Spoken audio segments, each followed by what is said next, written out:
Listener discretion is advised. Sup, bitches.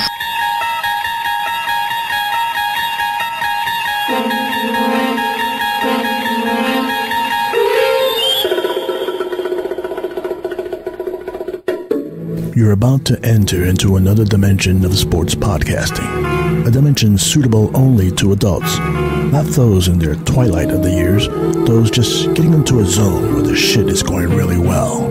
It's a dimension not of football statistics nor fanboy cocksucking. It's a dimension showcasing supercilious football analysis. A dimension of dick jokes, both the anatomic part and the people we love to poke. A dimension fertile with fervent opinion and conviction, and the people on board to remind us when we're wrong. It's a dimension we call Bears 100 Proof. Everybody put your hands in the air. So tell me what you want, what you really, really want. I'll tell you what I want, what I really, really want. What are we doing next? Surprise, motherfucker. Now we fire John Fox. Now we fire John Fox. Now we fire John Fox. Now we're gonna win the Super Bowl. It's like read my mind. All right, Bears Girl, I want to get your input into this question. The question for you, I'll rephrase it. All right. Shayne, here we go. Phil. Oh, fuck no. Did she just say fuck all three or fuck no? I said fuck no. Yes. I thought you said fuck Aldo. Aldo. Beach, come on. Come on. Who do you want to fuck? Aldo. Three of you. So let's start with who you would want to kill. Well, Yeah, that's Beach. mean. Tell That's who you want to kill, Beach. Beach. That's just mean. That's not a drop. Is that really her or a drop? That is really me. her. Oh. No, because I'm not going to hear the end of it. Whichever one of you I kill off is going to hate me in our DMs as soon as we're done recording this. All right, you really want me to play this? Yes. Really? Yes. All right. So I'm sorry, Shayne. But I would fuck you. I would marry Aldo, and I have to kill Phil. There it is.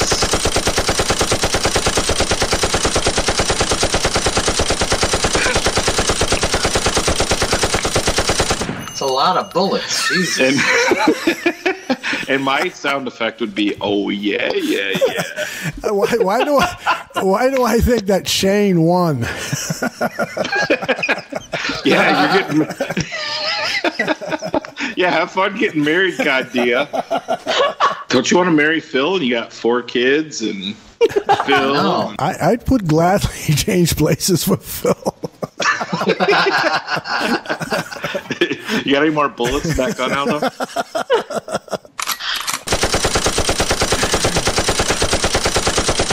Filthy animal.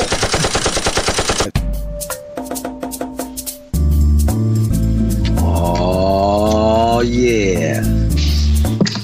Oh yeah. By day he delivers the mail through rain, sleet. He'll deliver any size box. Sometimes on this show he's so smart we have to check the DNA of Lauren Cox. Shayne, you are the father. Well done. Lauren Cox, where is that guy? Well, a little Where is foreshadowing that there. fucking dude? He's locked on something right now. Somebody's titty. Could you come over and rub my chachi? You nasty, so nasty. Damn, Phil's on camera. Oh, there now. he is. Look at how gorgeous you look, bro. Look at You this are one wearing sexy the Bears motherfucker. Barroom gear. You look like you're driving a deuce and a quarter. You know, you got the Superfly music on, Curtis Mayfield. Super Phil. Super Phil.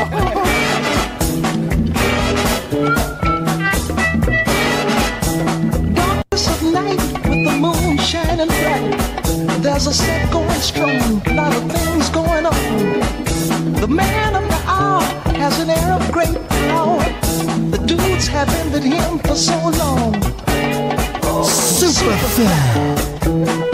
You're gonna make your fortune back. Super Phil. But if you lose, don't ask no questions.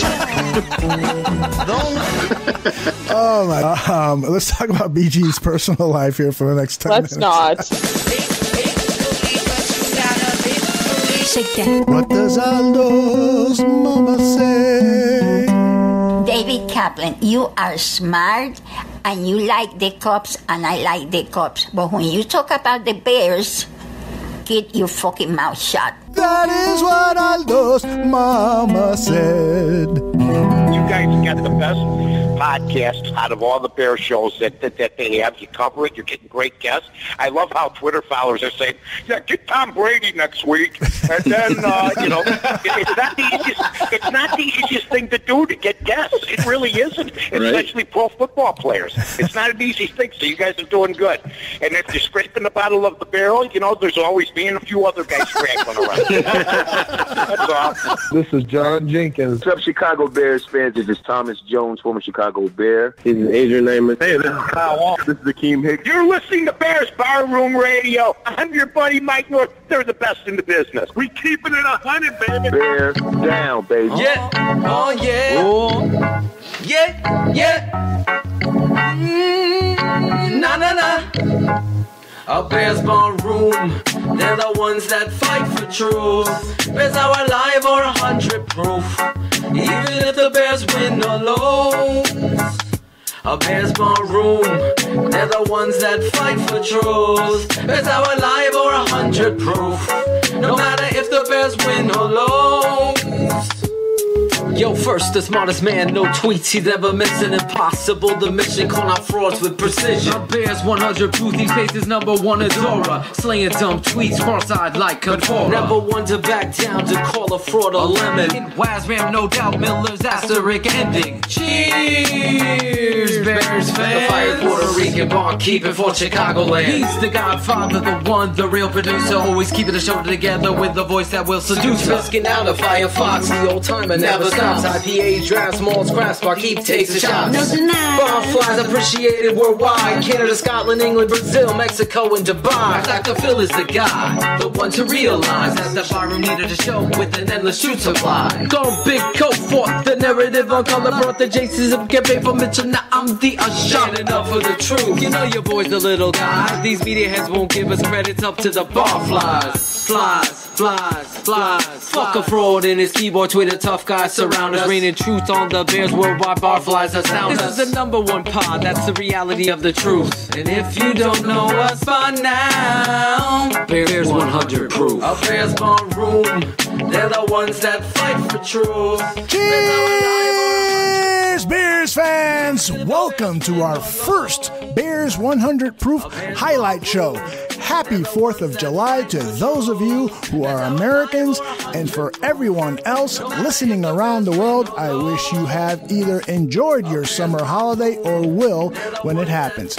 I am Aldo Gandia. I serve the drinks here, but don't you worry, this show will have plenty of the stars of our nightclub act. They are, of course, Shayne, the smartest man in the barroom, Marsaw, Draft Dr. Philatoshin, and of course there will be plenty of Bears Girl, some Trey Busy, and we'll even have some surprises for you. For instance, take a listen to this new feature that will occasionally run here at the Bears Barroom Radio Network. Deep Chicago Bears Thoughts by Chris Armstrong. I just love it when the national media ignores our Chicago Bears. Makes me feel so much better when I ignore those dumb motherfuckers. Thank you, Chris Armstrong. Now, what I've done here is compiled just some of the fun times we've had on Bears 100 Proof in 2018. I've peppered it with some new material, not much.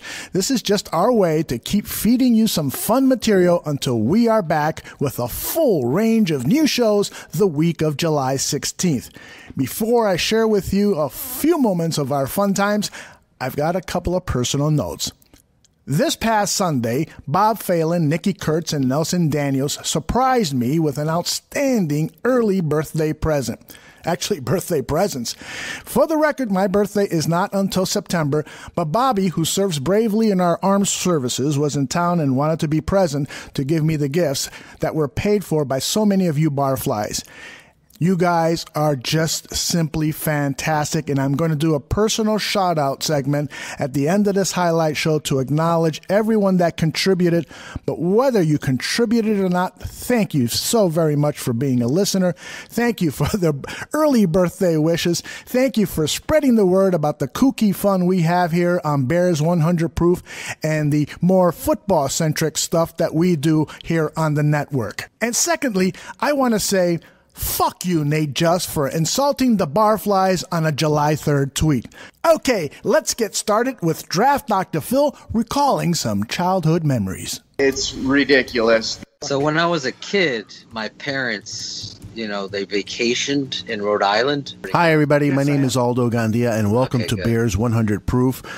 Typically, we start the show with a little pre-show banter. The guys, Shayne Marsaw, Phil Atochin, and myself, we get together and we talk a little bit before we actually officially begin the show. And that's what we're doing now. I want to let everybody know that the following story that Phil is sharing with us is highly disturbing, and listener discretion is advised. We're going to rent this cottage for 2 weeks. It's closer. It's not as far as the Cape, so we go up there. So my family is Italians. My dad's inviting his brothers and my grandpa. Everybody's coming. So we go to the beach the first day. It's gorgeous out. All of a sudden, we're there, and we have no idea that the beach is cut in half. There's a nude beach. So it's called Moonstone Beach, and half of the beach is wired off like with a rope, and it says nude beach here. So I'm 7 or 8 years old. My eyes are constantly on a swivel over to the nude side.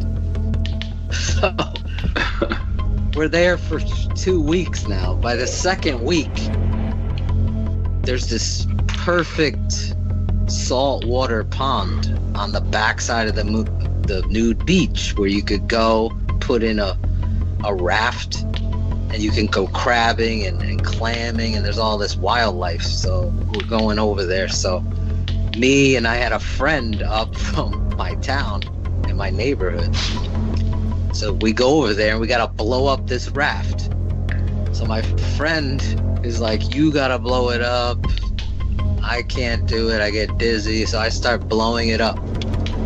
Halfway through, we switch because I'm like, all right, that's enough. This is a bigger raft for 2 guys to get in. So he starts blowing it up. All of a sudden, we're both facing the water. There's a guy like standing behind us, and we both turn to look up to see who's behind us, thinking it might be our a cousin or brother came over here. It's this guy, and his dick is just sitting there right in front of the two. Lick it. So with that, he's like, do you need any help? Lick it. With that, I grab the fucking raft. Me and my buddy are sprinting. I mean, sprinting, screaming. Like we got attacked by sharks. My parents start running. All this controversy. So my mom goes, what the heck happened? My friend, his name is Phil as well. There was 2 Phils. He goes, this man's dick was in our face to my mom. He's 9, I'm 8, and my mom is ready to go fight someone over there. And my dad calms her down. It's a nude beach. What do you want to happen? It's Mother Nature. Oh my God, it was so fun. It was like, I could never forget the weirdest, scariest moment of my life is seeing a gay man's penis. Lick it. Doesn't sound gay at all, Phil. You know what? Later, like another year. You know, we would go back every year. We're fucking playing volleyball. So they had a nude volleyball court and you had a non-nude volleyball court. So we're over on the non-nude, and the nude guys come over to challenge us. No joke. I think I'm a teenager now, so this is several years later. So it's like the beach is separate, nudes, non-nudes. And these guys come over to challenge us to a volleyball match. Hey, what's up, bro? Hey. What's up, nigga, bitch? So that once they get to the line of the rope, they put on their trousers and shit there. So they come over. We got next. And we've known these guys because it's like a neighborhood block. Like, that's the rival gang and shit. So they come over, we're playing, right? No joke. I've never seen my father, like, get aggressive, like, to fight. I've seen it twice in my life. This was once. So we're going against this team, and I go up to spike. I spike one down, and you know me, I'm a fucking competitor. I want to win, get a point. I'm like, yeah, like, got really amped up. So this dude did not like that. So he's like, shut the fuck up, you spick. Phil said, suck my dick. He's like, okay. No, he goes, shut the fuck up, you spick. That's his exact words. Oh, shit. I go, what? So my father's like, he's Italian. No. He was in the back. So I swear to you, you know how you rotate in volleyball? Now we're facing one another. So it's like the point. This guy is tall. He must be like 6'3". I'm 5'7". I come up. I fucking block the shit out of his spike, and it falls on his side. And again, I went, yeah. So this dude goes through the net and shoves me. Like, he must be 30. I'm fucking 13 or 15, like around that age. 14. I was 14 because I remember now. 8th, 7th grade, or what is it? 14, 9th grade. Anyway, all of a sudden, a fucking flash goes by, and it's my father.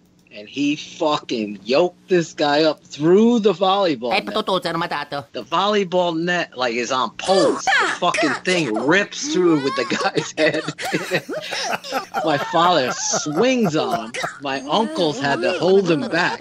It was the craziest moment, but your father, like, defending you is one of those moments. Oh, yeah, you can't forget that. Hey, I got a question for you. Since you were spiking, how high up was this net? Yeah, first thing I thought of. My wife's comment in the background, I don't know if you caught it out. No, I missed it.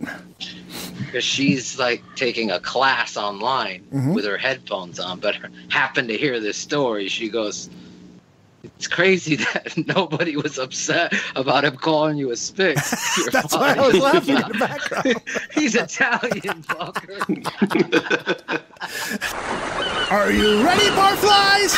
Aye, aye, I can't hear you. Aye, aye, motherfucker. Who has a lot of stories that have us transfixed? Drop Dr. Billy. They're all at the beach with nudist and dicks. Drop Dr. Billy. If homoerotica is something you wish, Drop Dr. Billy. then drop your trousers and listen to this. Drop Dr. Billy. Drop Dr. Billy. Drop Dr. Billy. Drop Dr. Billy.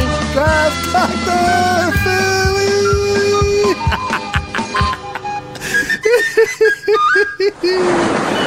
Provincetown, Rhode Island, in Cape Cod, with my wife. She's pregnant with the boys, and we're actually staying in Hyannis, but Provincetown, they allow dogs on the beaches. So we have our black lab, and she's like 2 or 3. So I'm driving this town and country minivan. We had just gotten it in preparation for the twins. So I'm looking for a gas station, and I find a gas station, and we're heading to the beach. I get out of the car, I go into the gas station. I'm wearing a Bears Nike T-shirt, Aldo. Mm-hmm. And it says, Bears Just Do It for Nike. So I go into the thing. You had to pay in cash. Luckily, I had some in order to fill up. So I'm go back out. I'm leaving the place. All of a sudden, these bikers are these giant Harleys coming in, parking their things. They're walking in, big, burly dudes. Like, yeah, Bears, yeah, Bears. I'm like, bear down, pointing my finger at him. All of a sudden, the guy gets out. He's coming over to hug me. So I'm like, oh, yeah, dude. He's like, we're all Bears here. Lick it. Let's all just do it. Lick it. And I'm like, Lick it. what the friggin'? Now I'm like, at least 6 yards from my car where Steph has the window down. And my wife looks out the window. No. He's not gay. He's not a bear. It's Chicago Bears. To save me because a big giant Bears union came into Provincetown, which is known for being a lot of homosexuals and that LBGT, NBC, all that. So they were there. They were in town. I'm getting caught in the gay bear parade type of Harleys. And Cause I may be bad, but I'm perfectly good at it. Sex in the air, I don't care, I love the smell of it. Sticks and stones may break my bones, but chains and whips excite me. Cause I may that's my Bears Just Do It story. Isn't it LGBTPAIL? No. Stay tuned next week for part 3 of the Ocean Gay Chronicles. Hey, not that there's anything wrong. I played Just the Tip with Grimace at McDonald's once. You son of a bitch, don't even joke about that. Did get stung by a jellyfish once. Have you ever gotten stung? No. Yeah, I had to pee on his arm and it took the sting away. They honestly said that on the beach. I ran off the beach with a fucking jellyfish stuck to my foot. He was screaming shark. He was the whole fucking I got bit by a shark. The whole beach, I swear to God, they all ran out of the water. The lifeguards are. This was in the Cape again. I must have been 8. My fucking foot looked like a red kickball. It was like blown up. It felt like 25 bees stung you. Wow. I bet you had a lot of those nudists wanting to suck the venom out of it. Yeah. No, that was in Rhode Island. Oh, okay. Total difference. Rhode Island nude beach. So this was in the Cape, and that's my beach story. Was it a micro jellyfish, Phil, or an actual jellyfish? what you say? Hey, it's me again.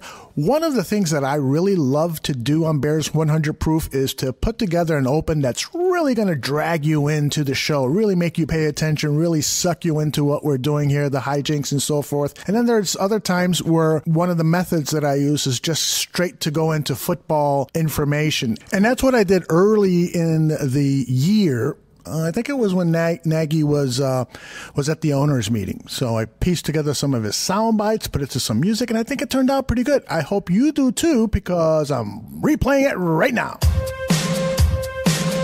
Some may find the following disturbing. Discretion is advised. On Tuesday, March 27th, Chicago Bears head coach Matt Nagy and general manager Ryan Pace spoke with the media at the owners' meeting in Orlando, Florida. Nagy was first asked about the players throughout the NFL, particularly the ones the Bears signed, who seem anxious to play for him.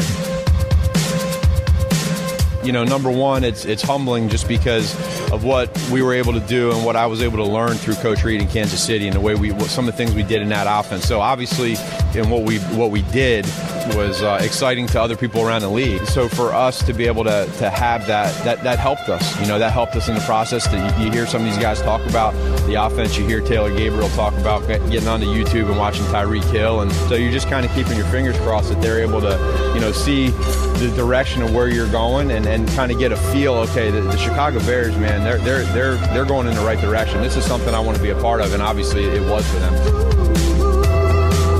Nagy was asked how he was preparing to deal with different situations that confront football teams many times during critical parts of a game.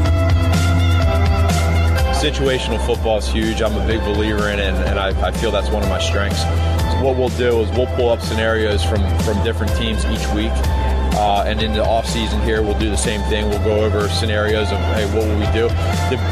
What we found in previous years, what's really neat about that is when you interact, you have an interactive discussion with the guys, and it's just not one guy up there telling them this is what you do. We bring a situation up, we put it up. It could be good situation, it could be a bad situation where it didn't work out, the team didn't do what they probably should have.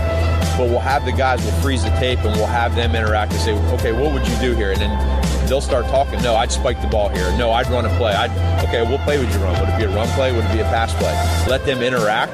And by the middle to end of the season, it's so cool to see how much fun they have being able to do that. But then the best part about it is when you see them do it on the field, and when it actually happens in a 2-minute situation, a backed up, a 4-minute, the old Brian Westbrook deal where you get down at the 2-yard line and you run the clock down, kick the field goal, and you make all the fantasy owners mad.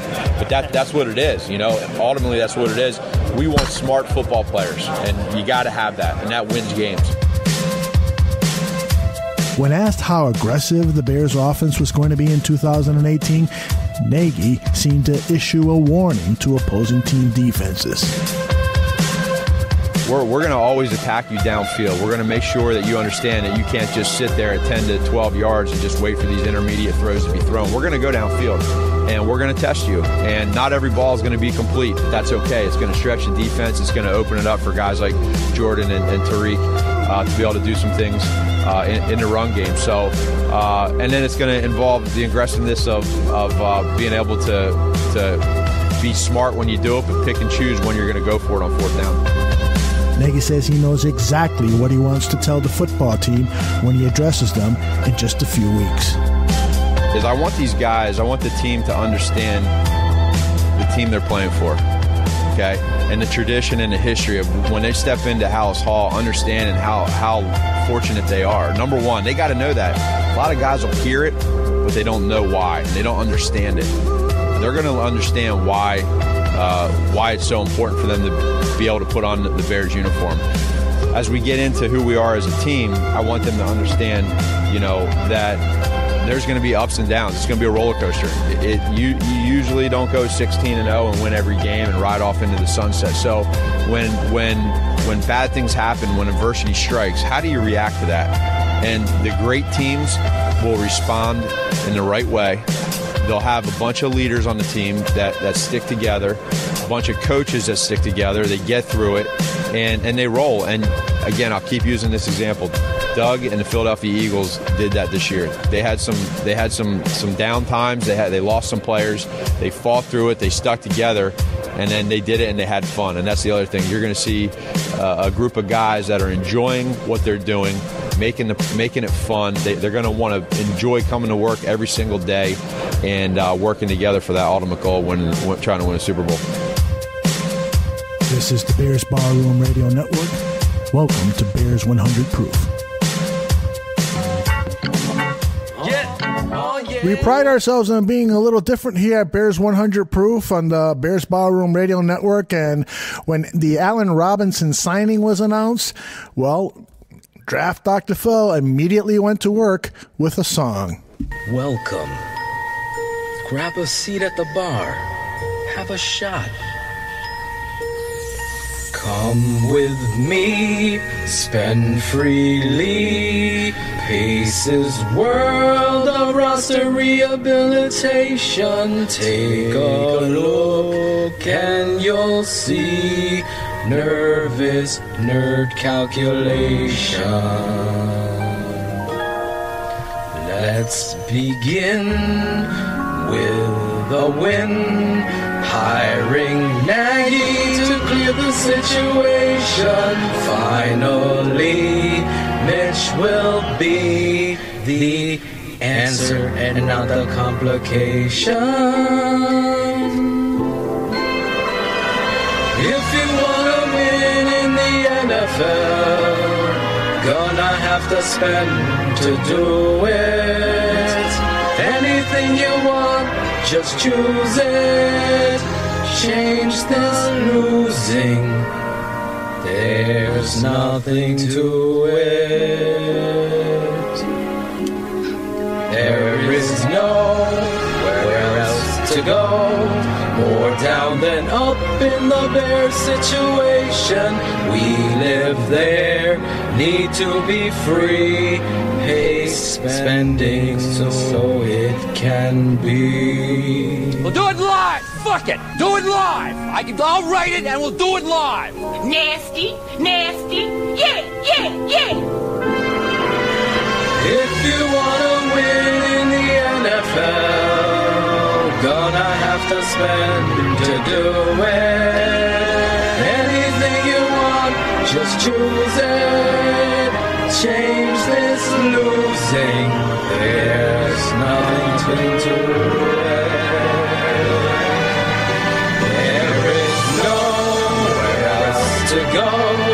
More down than up in the Bears situation. We live there, need to be free. Pace spending so it can be.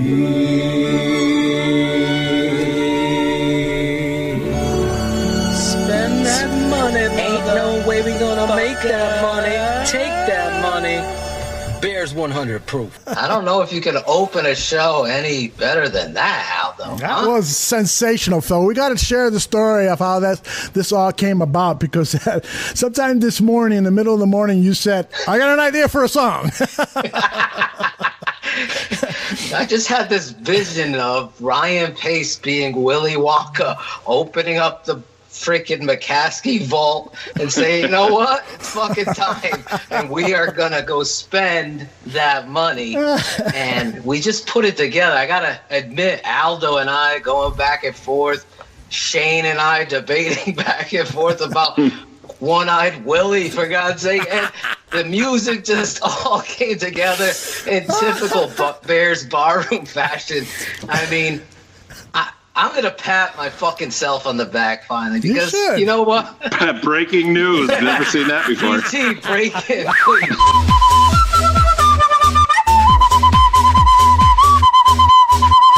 Breaking tweets from the Twitter desk. Here's Bears Barroom. Didn't you promise me you'd never play that breaking news song again? Oh, shit. Bears go. I'm so sorry. I always forget. We interrupt this programming to bring you breaking news. Bears Barroom's 100 proof breaking news. You are still such an ass. Well, listen, thanks for popping into our highlight show. This is a great surprise. What's the breaking news? What's this all about? Well, I am here and honored to not only break the news that there is a new Draft Dr. Phil Bobby Phelan song, but to talk that these two are actually collaborating on more songs together. So these guys have now become the Lennon and McCartney of Bears Barroom? I wouldn't go that far, but possibly. It's too bad Phil isn't here to talk about it. Really? It's a breaking news segment. We don't have time for Phil to be here to talk about it. Well, tell me more about this new song. So as I said, Bobby wrote it and picked the music, and then Phil came in and did his producing magic, and now the two have released it as a duet. Wow. When are we going to be able to hear that? We interrupt this Bears Barroom radio broadcast to bring you breaking news. See, we got news on the wire. Breaking news. Breaking news. Check your Dropbox. Oh, here it is in my Dropbox. The new Bobby Phelan Draft Dr. Phil song. It is called the Matt Nagy song. Let's debut it here on our Bears 100 Proof Highlight Show.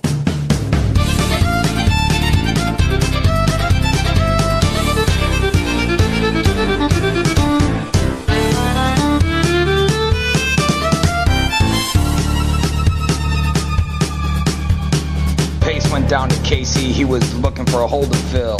He was in a bond and way behind at the end of a 3-year deal. When he came across a young man sitting with a guru, his office was hot. He sat him down in a leather chair. He said, Coach, let me tell you what. Bet you probably know it, but it's time the Bears are due. And I know the fucking Colts are next door, so let's make a deal with you. Now we got a pretty good defense, coach, and the receivers will all be new. I'll stock that side, Joy the Rod, and you could just be you. Coach said, my name's Nagy, and Pace, we're gonna win. And I'll take your check, you'll never regret when we're headed to the promised land. Nagy, fire up your boys and get your coaches hired. Cause Chi-Town's pissing the playoff team is what they do desire. And if you win, you get the city and the streets paved in gold. But if you lose, Canada gets that coach.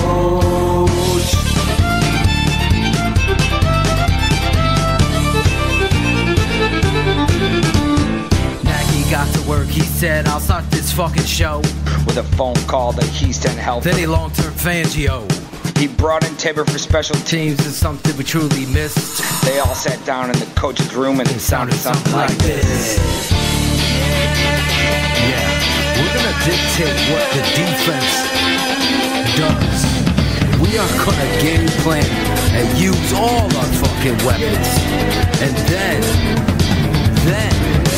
Jordan Howard, Tony Cowan, and Mitch Trubisky and company can be truly appreciated.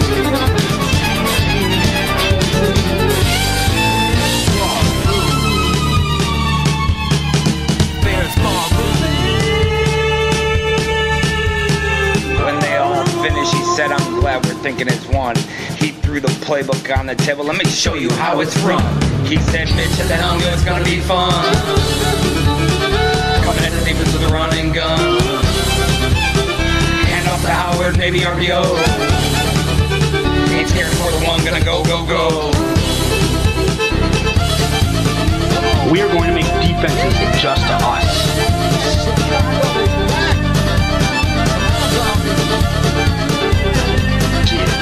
Defenses will hear us. We're obsessed. In the barroom. Yo, Vic had a big old grin cause you just knew he knew it was sweet. And he gave that playbook back and said, some of this I've never seen. Then Nagy just stood there grinning and said, we're gonna take the North again. We'll shine Lombardi trophy with tears of Packers fans. And they say, Nagy and hell's all gonna be one. Mitch at the helm is gonna be fun. Vic's got the D and we trust Fangio. Pace is fired up, food we know.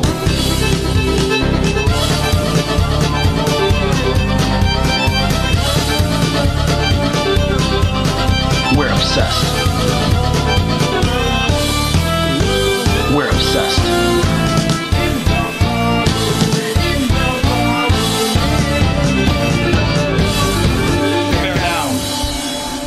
Don't leave me. We still have 2 minutes. All right, I'll put my pants back on. Hold up.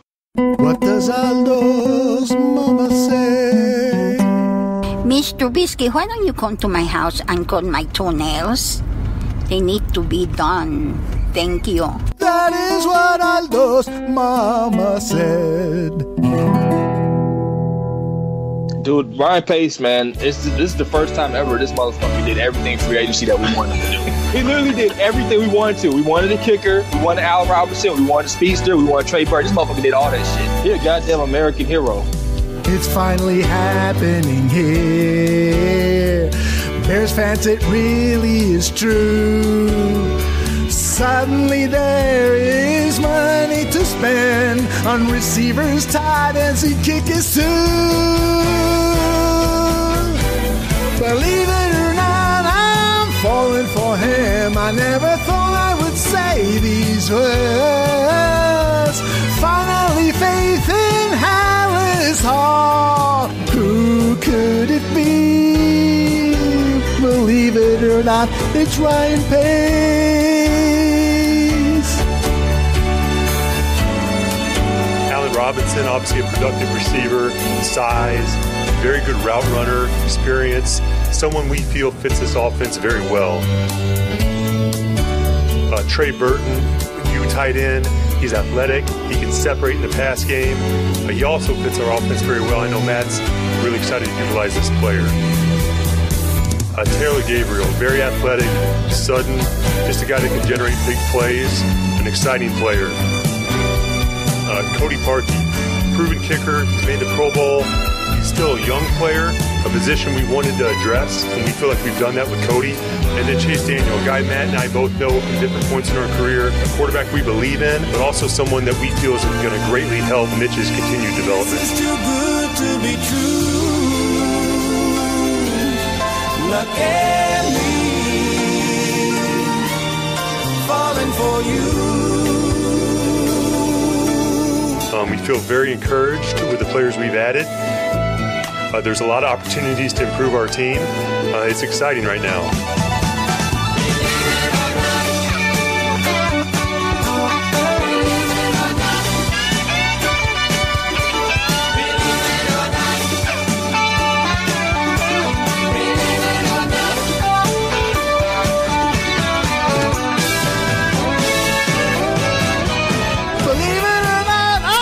Falling for him, I never thought I would say these words. Finally, faith in Hallis Hall. Who could it be? Believe it or not, it's Ryan Pace. It's Ryan Pace. It's Ryan Pace. It's Ryan Pace.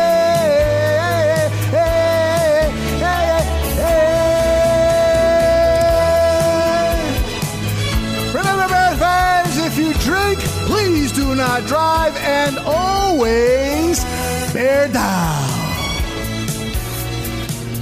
Hey, it's Aldo again. You know, I wanted to say that I think the one of the reasons the Barflies love what we do here at Bears Barroom Radio Network is that they are like us in that they are hungry for Bears information. They love the Chicago Bears. They're diehard Bears fans. And the media sometimes doesn't respond to that thirst that we have about the Chicago Bears, which is why we do what we do here, because we feel we can fill in that information gap. Nonetheless, we do depend on the Chicago media for information, and Shayne Marsaw didn't like what one particular reporter was doing, so he let him have it in the tweet of the week. Oh, yeah. I wasn't even ready for that. Oh, yeah. Just trying to buy my man some time. I better not be in any of these. He's the smartest man. He once took over for an attorney, laying down the law in the NFL draft. He silenced the courtroom when he asked, Isn't the guard drafting a guard the same as the giraffe gap? He's the smartest man. That was good. That was good. Who wrote that for you? BG in the house. Who wrote that for you? I wrote that myself. BG's writing them this week. Because I wrote how many Christmas songs? I write all these songs. Pray tomorrow when you listen to the show, I wrote a song about Aldo. And now he's questioning my fucking 2-verse rhyme. Well, to be fair, you did have some ghostwriters the last couple of weeks. I will take a ghostwriter. All right, Drake. I want to include Barflies in the show. Drake. Isn't Drake a neighbor of yours, Bears Girl, up there in Toronto? I don't live in the same neighborhood Drake does. Okay, but he's from Toronto. Not even close. Toronto? He's from Toronto, yeah. He is. Homie represent. Yeah, there you go. All right, Shayne, what do you got? You got the bad one always goes first, so let us have it. All right, yeah, we're going to take a little bit different approach for the bad tweet, but this is something that's been driving me crazy. Mark Grote, do you know if I'm pronouncing his name right? Aldo, he's the new guy that took over for Zaidman. Yeah, it's Grote. It's Grote. Yeah, Grote. Mark Grote, and he's at Mark Grote Sports. And he took over for he's the Chicago Zach Bears. Zaidman. Yeah, he's the Chicago Bears sideline reporter for The Score. Took over for Zach Zaidman. And I followed him after Zaidman, kind of signed off and said his well wishes to all Bears fans. And I've been following him along, and he's not tweeting anything about the Chicago Bears. So I went back and I counted. And since the beginning of the Combine, Mark has sent out 14 tweets about the Chicago Bears. Since the beginning of the Combine. And he is the Chicago Bears, beat reporter for The Score. Wow. So it's fucking pathetic. What are they fucking doing over there? I don't know. So we need to tag The Score in this. Give us a radio show. Let us handle your Chicago Bears tweets. The Bar Room will take that over because Mark Grote obviously doesn't give a shit about the Bears. His most in-depth tweet that he has sent out to date about the Chicago Bears said, "When I see Calvin Ridley, I see somebody who doesn't win with athleticism. That means to me he's Marty Booker." Oh! So that was his hard-hitting Chicago Bears tweet since he took over, all 14 of them since the NFL Combine. And it's, my God. It's pathetic. It's awful. The guy's not putting in any effort whatsoever, and I really don't know. I'll start the bring back Zaidman bandwagon. I mean, Zaidman wasn't perfect, but at least he put some effort into his product, and he had some good spots on the radio, and I didn't mind listening to him. But Mark Grote, you're fucking terrible, dude. And you are. What was that Twitter handle? I want to block him. Yeah, absolutely. I mean, I know BG's on a getting blocked by people streak, so maybe she can take Apparently, yeah. That's fine. Maybe she can get blocked by Mark Grote, but yeah, he's not only my dumbest tweet of the week. He's the worst tweeter of the year to date, talking about our beloved Bears. So Mark, it's awful. Come on the show and state your case, and then we'll teach you how to tweet more regularly. We'll give you some advice from people who are constantly on social media and looking for information on our Chicago Bears. Come on, Bears 100 Proof, and talk to us, Mark Grote. Yeah, we'll teach you how to do your job. Now, I hope this shit goes viral. I want everybody to hear what I said. Well, Shayne's rant against Mark Grote did not exactly go viral, but it did go viral within the barfly community. And they went after Mark Grote and got him to come on to the show. I am present. What's going on? Hey, say hello to Bears Girl. She's on our news desk in case something happens with Cameron Meredith or any other Bears news or just a stupid tweet out there in the world of Twitter. She's going to break in and let us know about it. Also with us is Draft Dr. Phil Latoshin. He is the world-renowned expert on all things football. Shayne, the smartest man in the bar room, is also with us. He's the one that has been attacking you on Twitter for not posting enough tweets. Oh, there he is. And my name is Aldo Gandia. How are you, sir? I am doing well. I'm just chilling right now in the great, big, beautiful city of Chicago and just thinking about Bears 24 hours a day. I got to get back to my tweeting here. You guys are interrupting my tweeting hour, but that's fine. Sounds like us. Well, I got to tell you, before I turn it over to the guys so they can pepper you with questions about the Bears, that the reason your name came up, I think, on social media with so many of our fans saying, you guys got to get Mark on the show. You got to get Mark on the show because last week you were the winner of our bad tweet of the week that is handed out every week by Shayne Marsaw. So I want to play a part of that for you so that you can understand why we were upset with you here at the bar room. Hold on a second. Okay. Here it goes. Right. I've been following him along, and he's not tweeting anything about the Chicago Bears, so I went back and I counted, and since the beginning of the Combine, Mark has sent out 14 tweets about the Chicago Bears. Since the beginning of the Combine, and he is the Chicago Bears, beat reporter for the Score. Come on, Bears 100 Proof, and talk to us, Mark Grote. Yeah, we'll teach you how to do your job. That was Shayne that wants to teach you how to do your job. I'm backing out of this barroom fight, and you guys can go at it.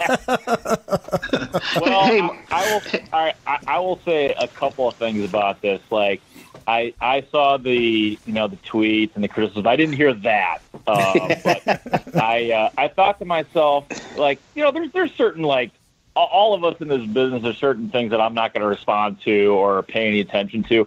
But I was kind of happy to get that because it showed that you really cared, that you cared about the Bears and that you care about me and that you care about the information you're getting and the Bears minutia.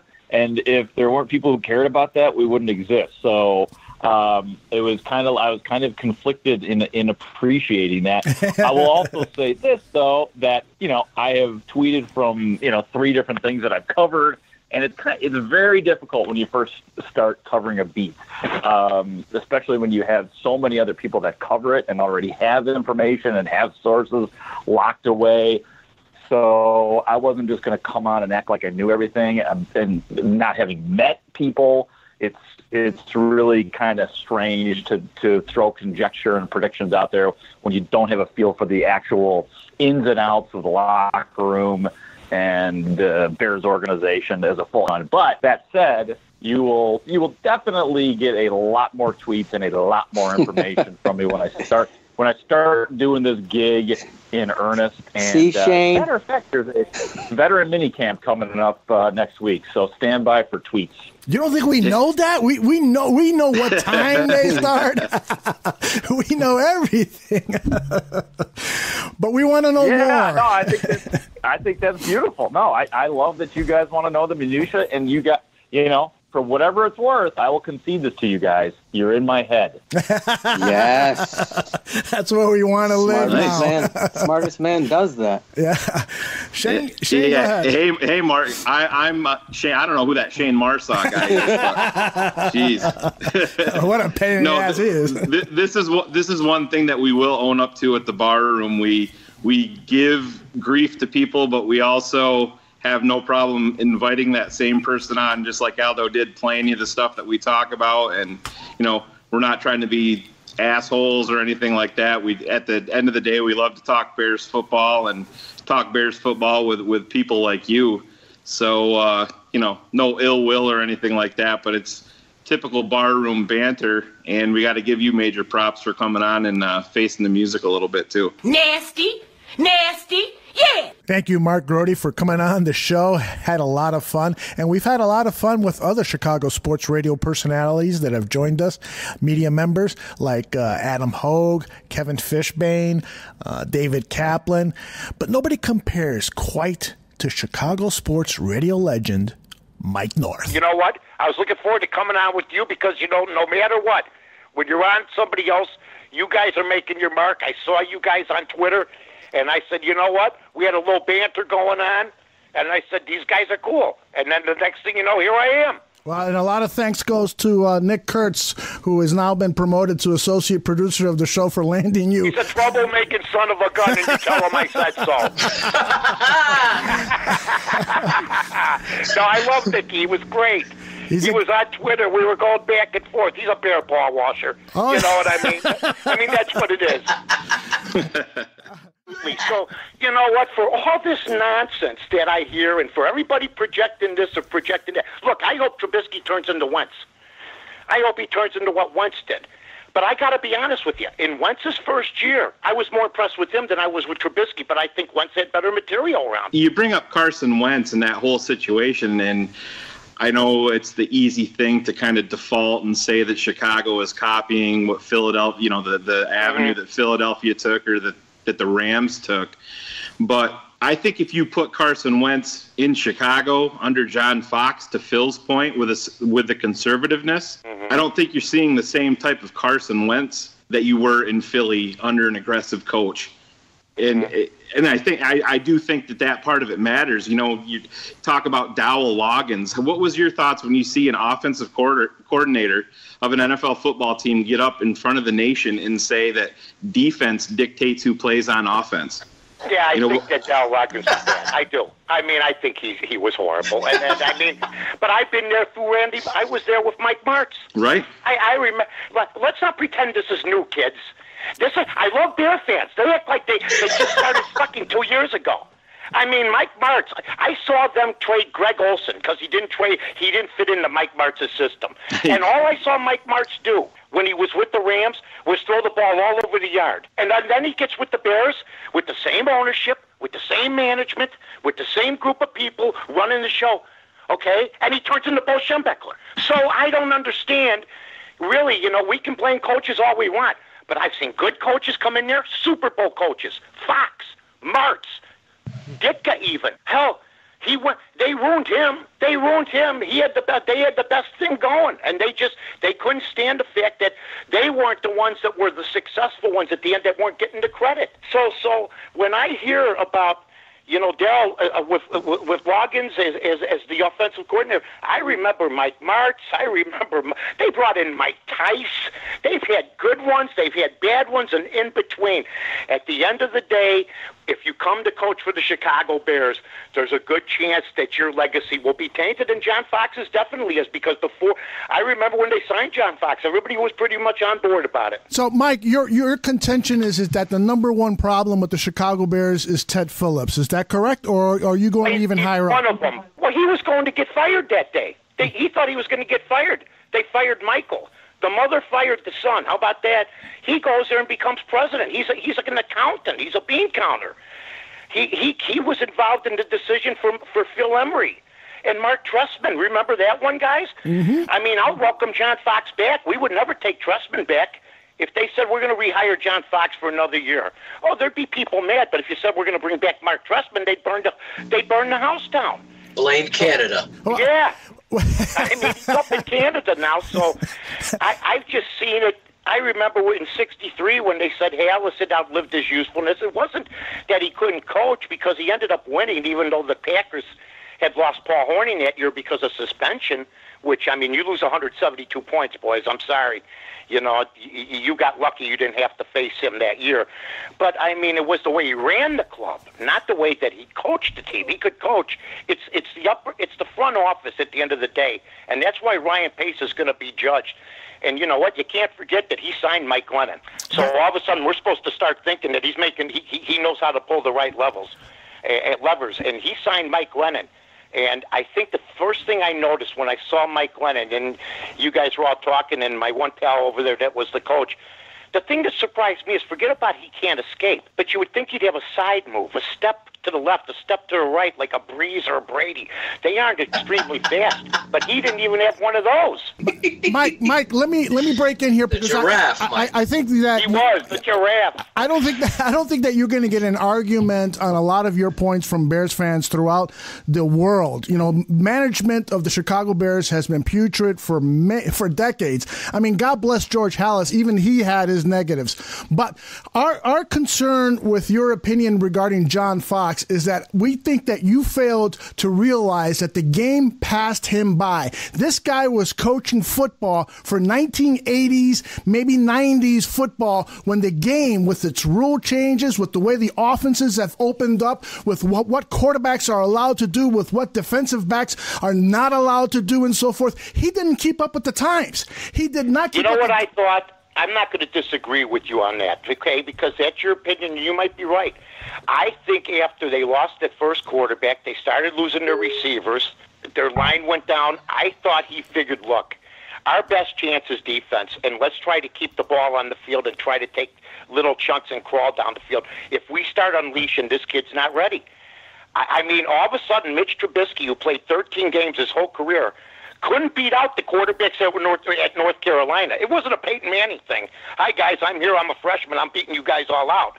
He had to sit and wait his turn. So it's not like we had some magical quarterback that just walked in. That's why I can't figure out why he had to wait to his senior year to play quarterback at the University of North Carolina if he's a number 2 pick. Was that on the coaching of North Carolina? Probably. Yes, it was. But what I'm going to say is that John Fox, I think that if you gave him a playoff team next, if Andy Reid who's coaching Kansas City now, if he got the Kansas City job with Alex Smith and better talent, I think he coaches better talent. I'm not going to disagree. Young talent and him did not mix. They didn't. I'll say it right here. I'm not going to be stubborn about that. It didn't work, so I'm in a weak spot here. I'm not in the best position here. I you gotta guys say, got fresh lines coming in. You got like 4 or 5 guys coming over the board. You guys are tagging in like it's wrestling. You know what I mean?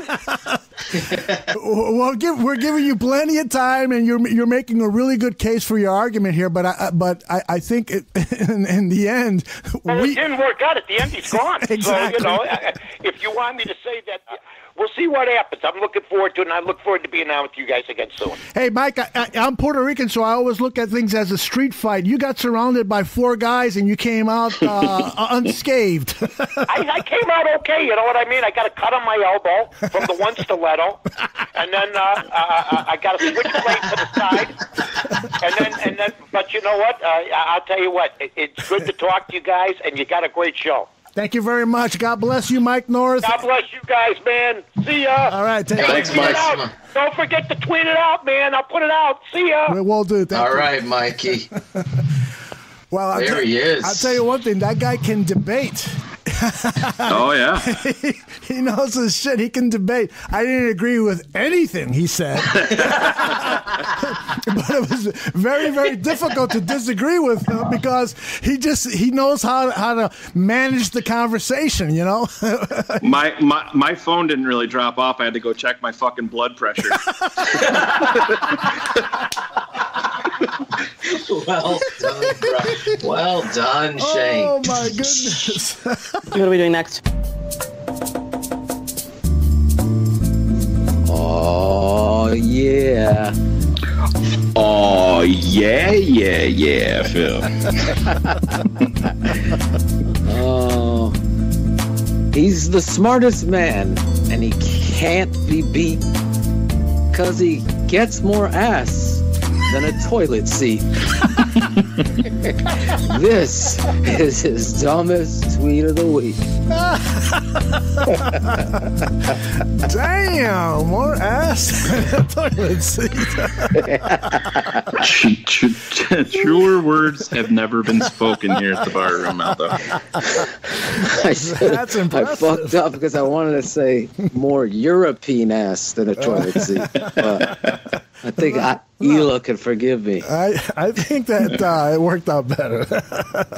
No offense to Hila. All right, Shayne, who you got? These dumbest tweets. There was a whole bunch of them. So I have a little screenshot of a bunch of them here, but one came through today after the press conference that kind of stuck out to me pretty well, and that is from @ProFootballTalk. I think everybody knows that wonderful resource for NFL news, Mr. Florio himself. That motherfucker's got to go. Who was once played by a bunch of Chicago Bears fans. Phil, you probably forgot about this, but I'll fill you back in on it. Do you remember way back in the day when Jerry Angelo was possibly talking to Nick Saban, and we some people in our little group emailed Mike Florio and told him that they were at an airport and they just saw Jerry Angelo and Nick Saban talking in a room, and Mike Florio ran in the beginning days of Pro Football Talk and plastered it all over his website. None of it was true. So that's a little bit of history for Mike Florio and Pro Football Talk. We call that to this day pulling a lemon. Yeah.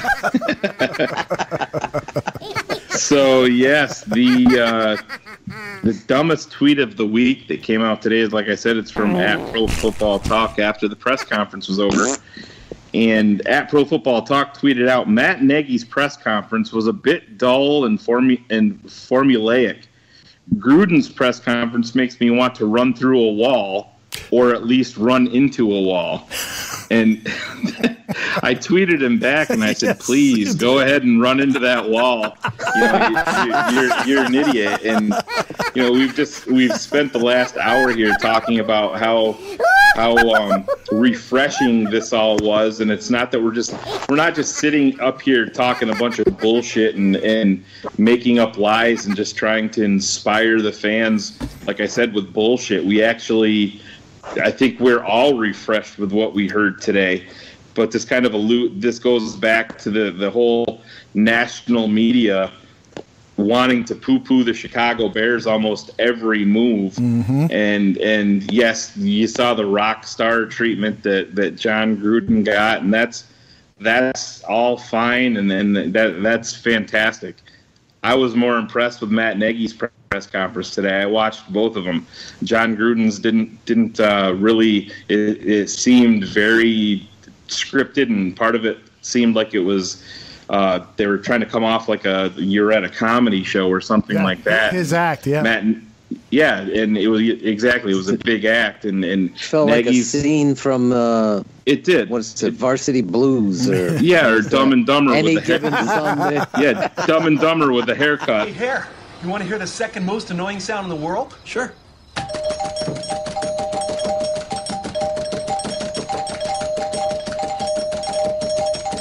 Yeah, that's pretty annoying. No, not that. What the hell are you doing ringing our doorbell like that in the middle of the night? That! Pro Football Talk, you are one of my dumbest tweets of the week. You're an asshole, you know it? Bang! Holy shit. Bringing it, Shayne. That's why they gotta listen here. Oh, yeah. Oh, yeah. He's the smartest man from New York to Honolulu. But I worried about last week's smartest tweet in the window. Was it voodoo? He's the smartest man.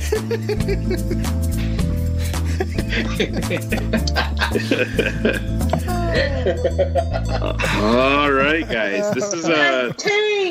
This is somebody that we all hold near and dear to our heart, and his name is Aaron Lemming, at Aaron Lemming. Oh, this is Mark the Horns, ladies and gentlemen. I'm going to keep this short. I'm going to keep this short and sweet because we don't want to give him too much airtime here on our show. But Aaron tweeted out just a gut feeling, but I think we see the Bears make some roster moves this week, especially with the combine next week and free agency coming up. Well, no shit, Nostradamus. It's the fucking NFL offseason. All 32 teams do it. Thank God we had that info from you, Aaron. Insider extraordinaire. Very good. Let's move on. Aldo, speaking of which, I know your film company has been working hard and diligently on a film. This would be a good time to drop that. The trailer. Okay. Yeah, this is my Citizen Kane. Here's the trailer.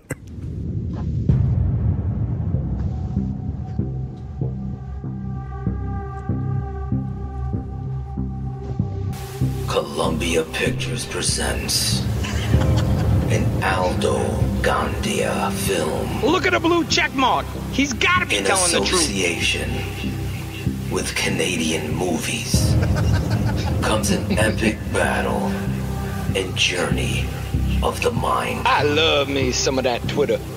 This fall, in a social media world. I mean, if he said it, it must be true. Infested with useless, pointless, absolutely stupid this tweets. This motherfucker said what? One man rises above all others. It's just a gut feeling, but I think we see the Bears make some roster moves this week, especially with the combine next week and free agency coming up.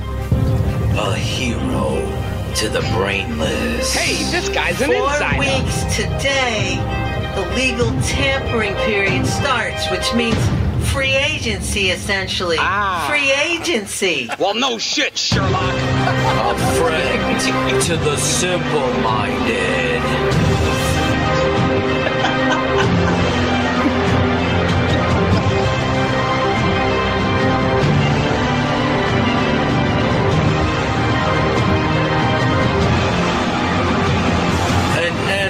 To common sense. I mean, if he said it, it must be true. He is Aaron Lemmy. Hey, this guy's an insider. AKA Captain Obvious. In theaters this fall. Well, according to my fake-ass sources, he covered them tweets like he covered them feets. Flip-flops.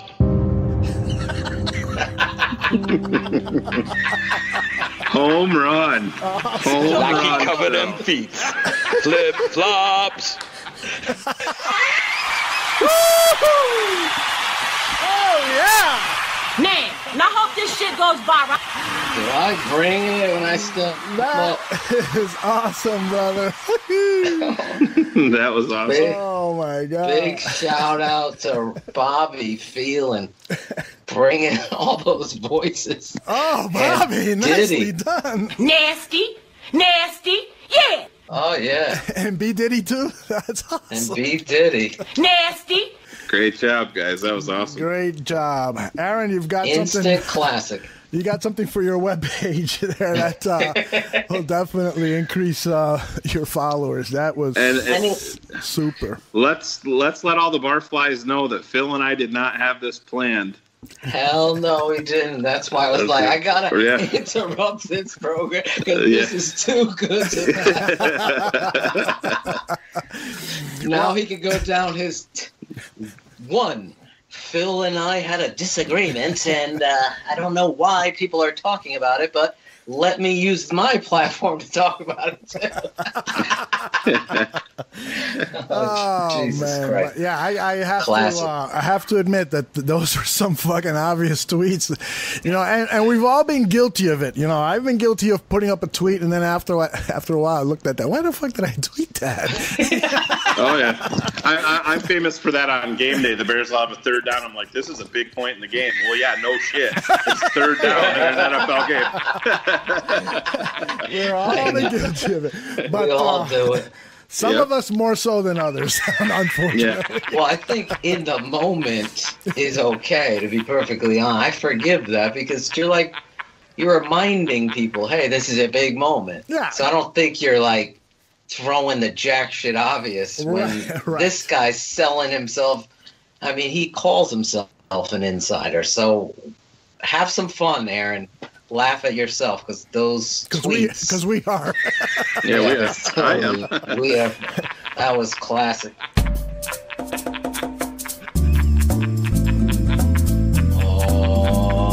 Oh yeah.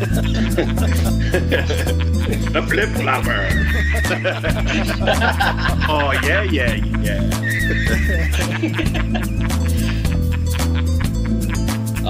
The smartest man drops knowledge, always leaves fans wanting more. But if you show up at his house unannounced, leave those panties at his door.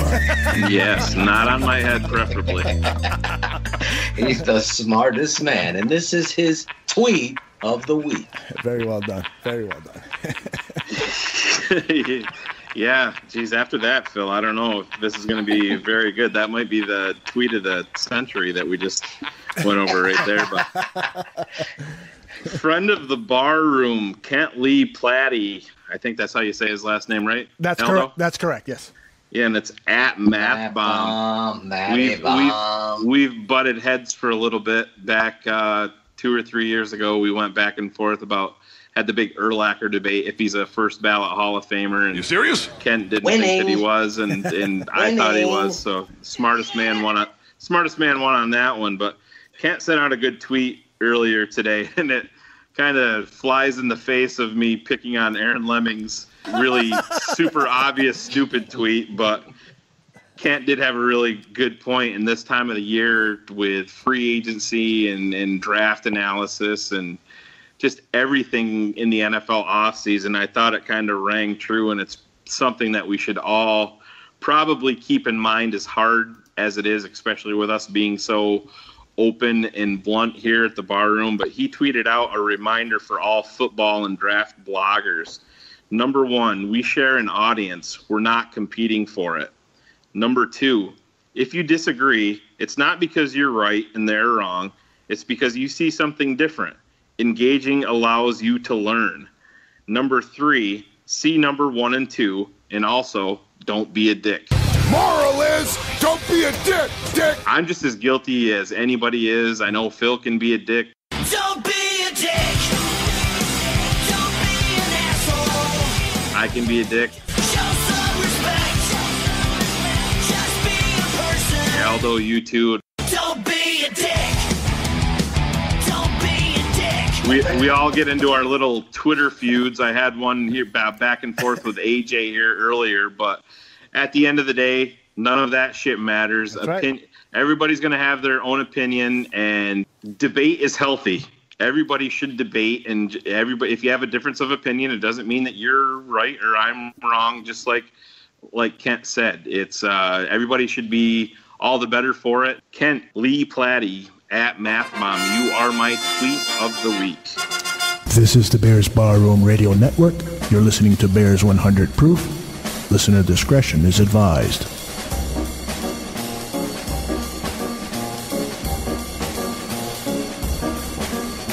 Go ahead.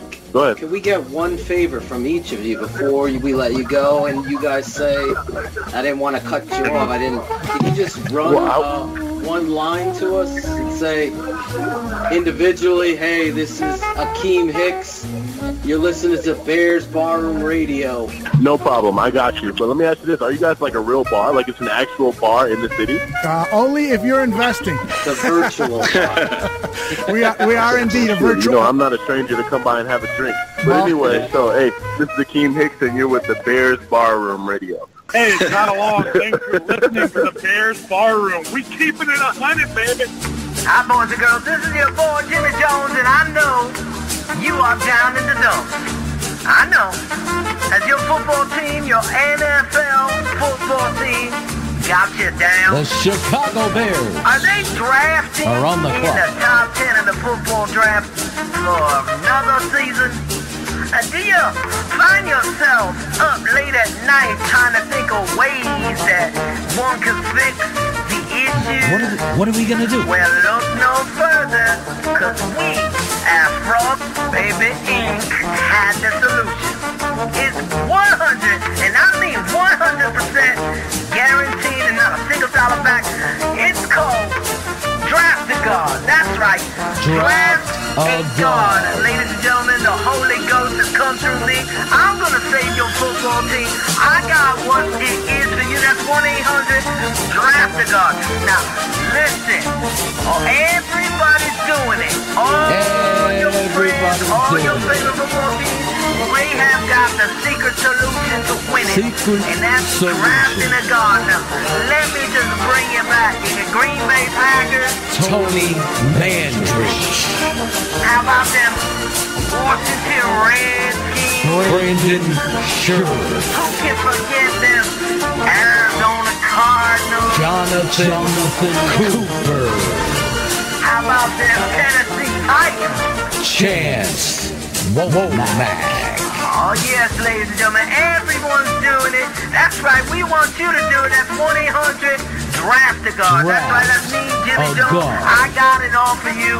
Drafting a God, that's the way you're going to do it. That's right, just look to the draft, get yourself a God. If you're in the top 10, that's what you do. At Baby Fraud Inc., we are just about the truth. We don't want to sell you nothing that you ain't gonna win with. So, if you're the Chicago Bears or one of these other fine football teams, draft yourself a God. That's 1-800-DRAFT a God. This is Jimmy Jones.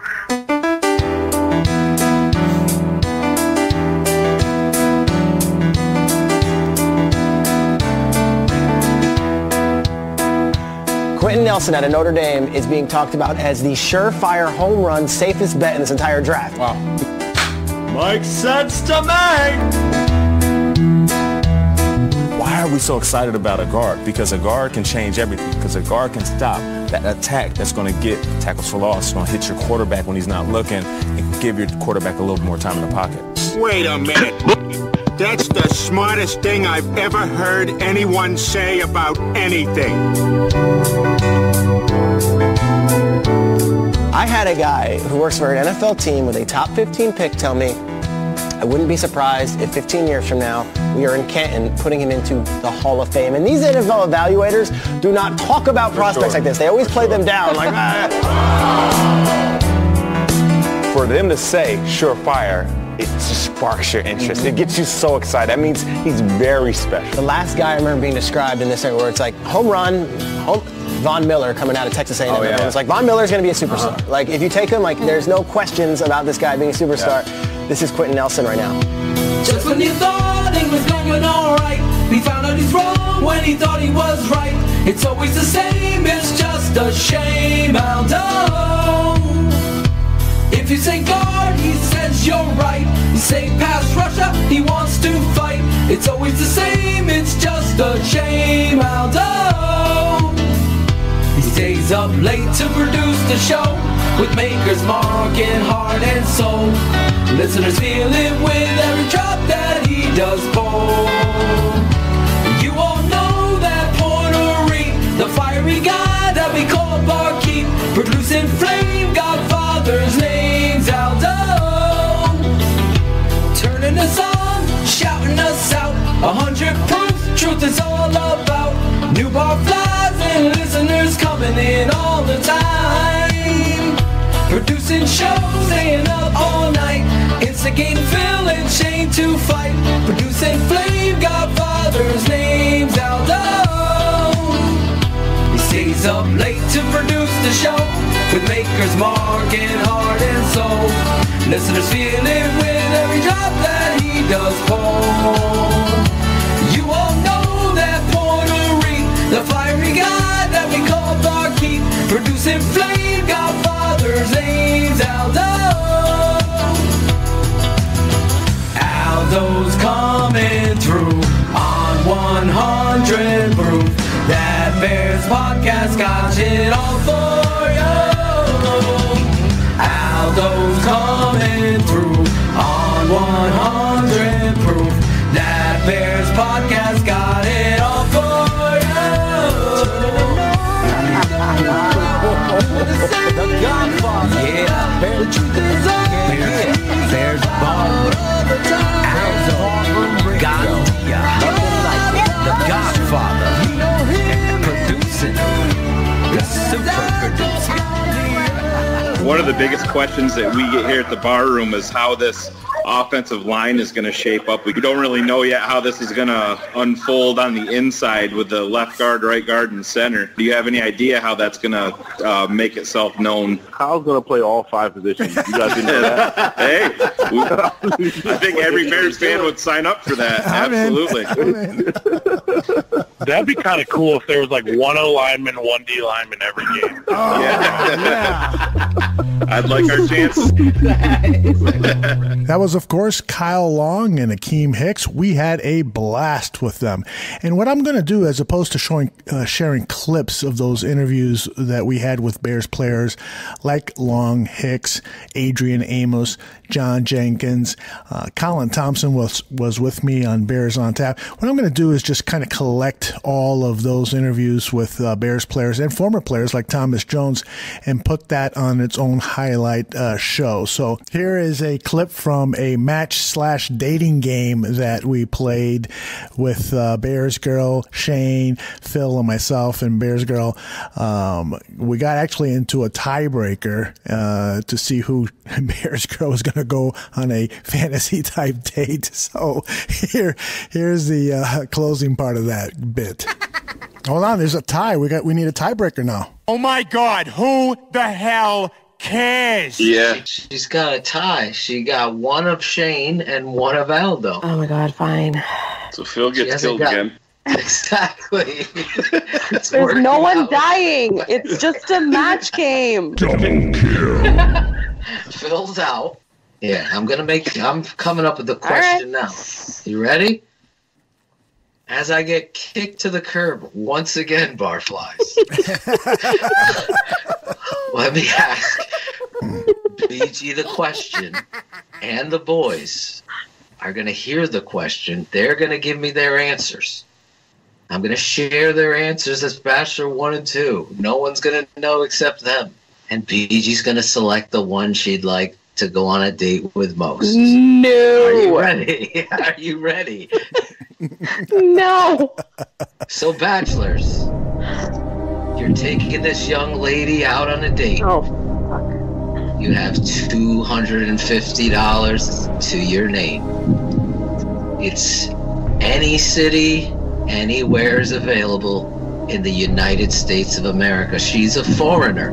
She doesn't know the cities. She doesn't know the bright lights and the big stage. Where are you bringing her, and what are you going to do? Jesus Christ. Alright, so we're going to dial in our answers. Just throw them in the dating room. $250, take her on a date to any city in the United States. That's the question, right? Right. That's it. You know what's going to happen here, right? Barflies from that fucking city are going to be sliding into my DMs. Like Trey McBride and Josh Bellamy. God. Why do I agree to this shit with Josh? you? If Josh slides into your DMs, can you get him on the show? Sure. Oh my God.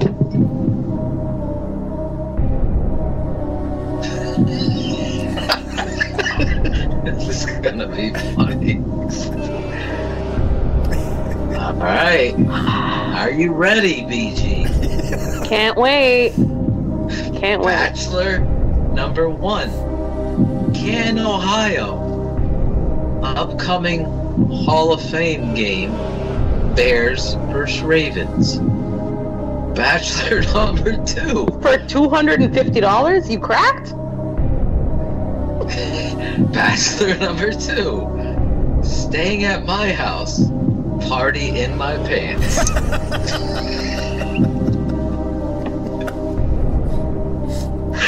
Yeah, so that's really hard for me to choose. They're both such so tempting, exciting opportunities. I mean, how does a girl pick? But I'm going to have to decline the house and the pants and just head over to Canton and watch a football game.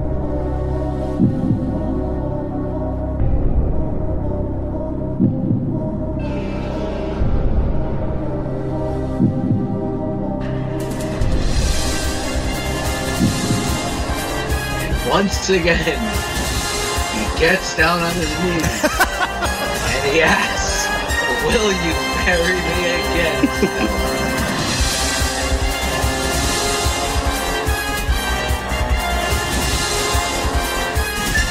At $250, we're not getting into the game, but there's a really good motel down the street.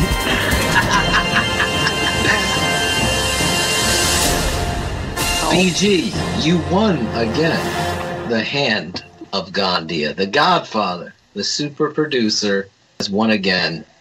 Your heart and affection. Do you have anything you want to say to Aldo?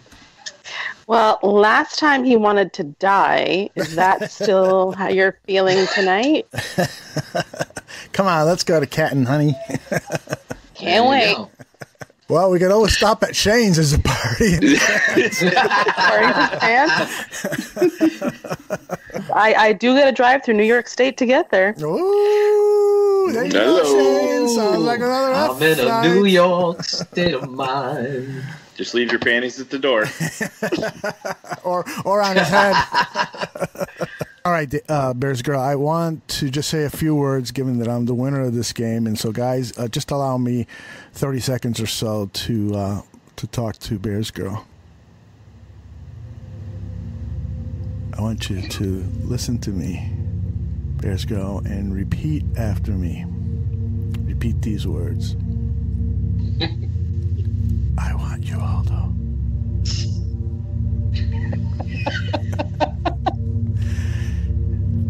A little louder. I want you, Aldo.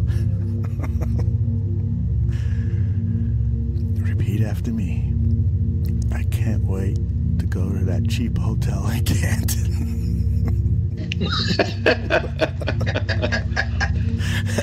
It almost worked, Aldo. BG, this is the best you've ever sounded.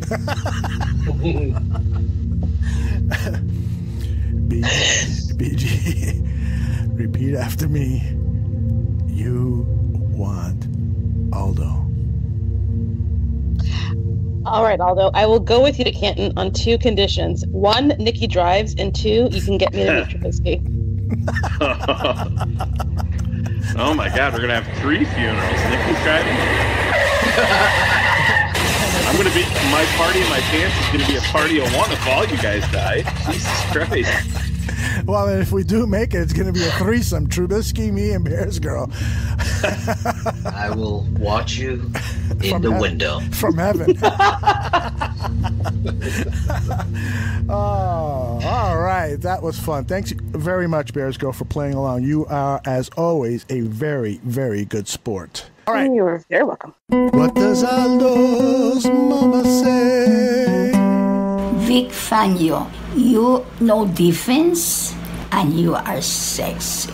I want to make love to you tonight. Call me. I love you.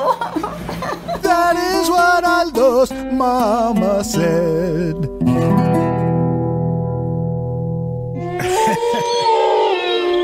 Steak and whiskey. The Bears Barroom vibe just hits me. Steak and whiskey. That Bears Barroom vibe just hits me. Steak and whiskey. That Bears Barroom vibe just hits me. Steak and whiskey. That Bears Barroom vibe just hits me. Who needs pussy? That Bears Barroom vibe just hits me. Who needs pussy? Come on, Barfly. They need fairs, they know they do. They need pussy. The Bears Barroom vibe just hits me. Yeah, you love that steak and that fucking whiskey. Coming from the colonel of the barflies, busy. He looks at the frauds in the media, the ones that need and don't get pussy like chlamydia. Bears 100 proof with your man Trey Busy. Discover who needs pussy cause the football ticket shitty. Chi-Town's finest coming real on 100 proof. Working on a skyscraper, listen to the bar. Spit the truth, waffle cone, get 3 scoops. A writer, not a blogger cause he could bench the weight room. That's my boy Trey Biz. Dropping truth on these suckers for the barfly whiz kids. Whiskey. The Bears Barroom vibe just hits me. Steak and whiskey. The Bears Barroom vibe just hits me. Steak and whiskey. There he is. That Bears What's up, Barroom fellas? vibe just hits me. Steak and whiskey, motherfucker. Did you see the breaking news, Trey? John Fox was just named our defensive coordinator. Man, I wouldn't let that motherfucker coordinate a kids party. Fuck that. Hey, we've been hearing some reports that members of the Chicago Bears organization, players and organization members, are a fan of 100 Proof, and in particular, your segment, Steak and Whiskey. And so we asked the organization if Virginia McCaskey wouldn't mind introducing your segment, Steak and Whiskey. And so she gave me a call, and I recorded this. I gotta turn my hearing aid off. Shit's about to get loud. Ah, you motherfuckers. So that's Virginia. She loves steak and whiskey, and yeah, I think she wants your steak, Trey. Hey, you know what, man? She can't handle that kind of steak. She got to go ahead. She better stick to them prune juice or some shit. You got to take one for the team, Trey. That's she better go get her some tapioca or some shit.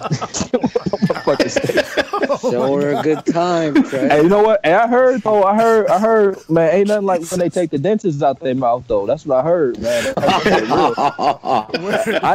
what I heard. I ain't never experienced Ronnie, the limo driver. Yeah, Ronnie Mund. Yeah. We're all going to hell. We're all going to hell, guys. And I was watching that fucking Jim Carrey movie, Yes Man and shit. When the fucking his fucking neighbor asked him, give him a sexual favor, and he had to say yes, and she took the motherfuckers out. Just relax. Unhandle this.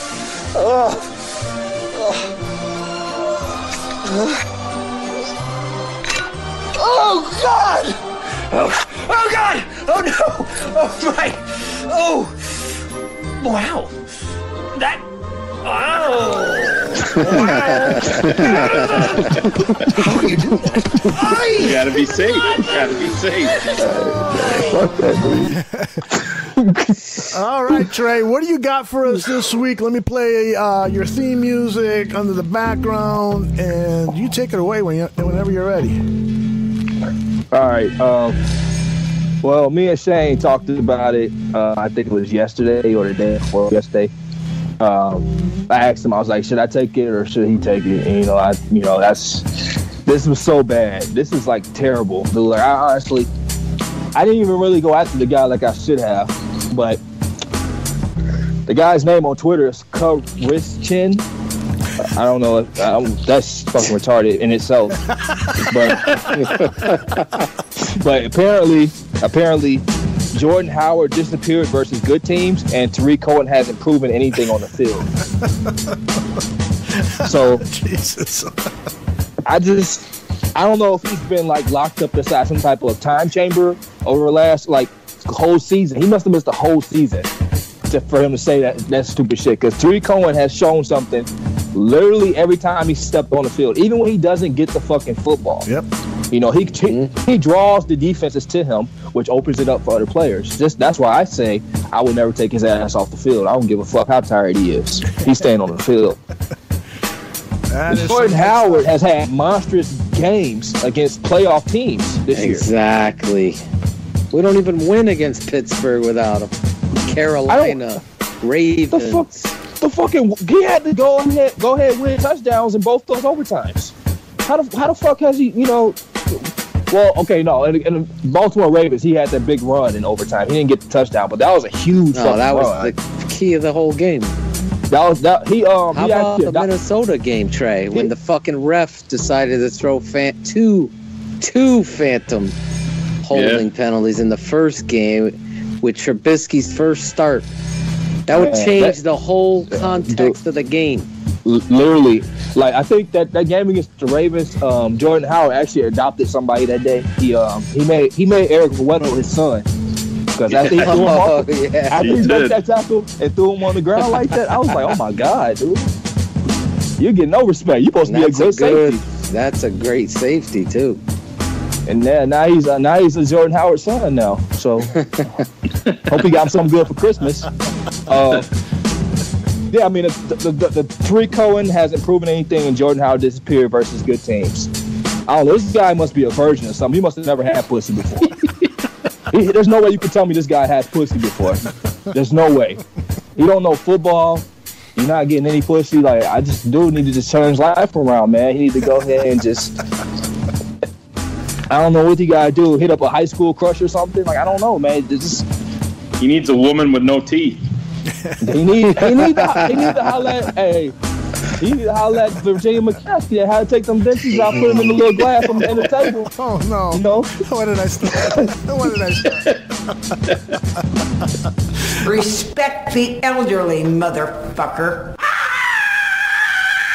You know what? Okay, I'll take that back. He don't need to holler at her. You know what? You're right. My bad, Aldo. I forgot. No. Hey, I'm not censoring anybody here, man. I forgot, man. You're right. That's disrespectful. I apologize, George. That's your mom, you know. Virginia's mad again. She gets pissed, man. Time to move into a home. A funeral home, cocksucker! If she had a strong enough prescription with her glasses, she'd probably see this tweet and probably lose her shit, man. Because these are two of the best running backs in the fucking, this is the best running back tandem in the NFC North and arguably one of the top 2 or 3 in the fucking whole league. I don't give a fuck what anybody say. I agree with you. Take away those penalties from Tariq Cohen's runs and his big plays. Oh my God, dude. His stats would be incredible. Oh man. This dude just, I don't know, man. He don't know football. He don't get pussy. He need to just, man. So that's our Bears Barroom history being made right there. We got our first double winner. 2 different segments. What do we call it? The dumbest got tweet. A bear down. I mean, the dumbest tweet of the week. Yeah. And the needing the pussy week, so this is like a record holder. Yeah.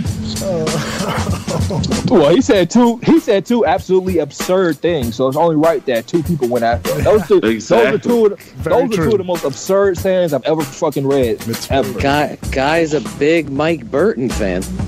Nah, man. the guy that was doing. Hey, you know what, Phil? When we were talking that game on Christmas Eve when he did that ballerina little spin or whatever, that shit was so fucking funny, man. God. That was the funniest shit in the world. It was snowing out. This motherfucker out there doing the damn nutcracker dance. Mike Burton doing a twist. He's fucking playing chubby checkers, looking for the next guy to block. Motherfucker out there doing goddamn. Fucking Dowell's okay with it. That's the scary hopscotch thing. and shit. We're Fuck watching tape. Fucking this guy's doing the fucking twist again.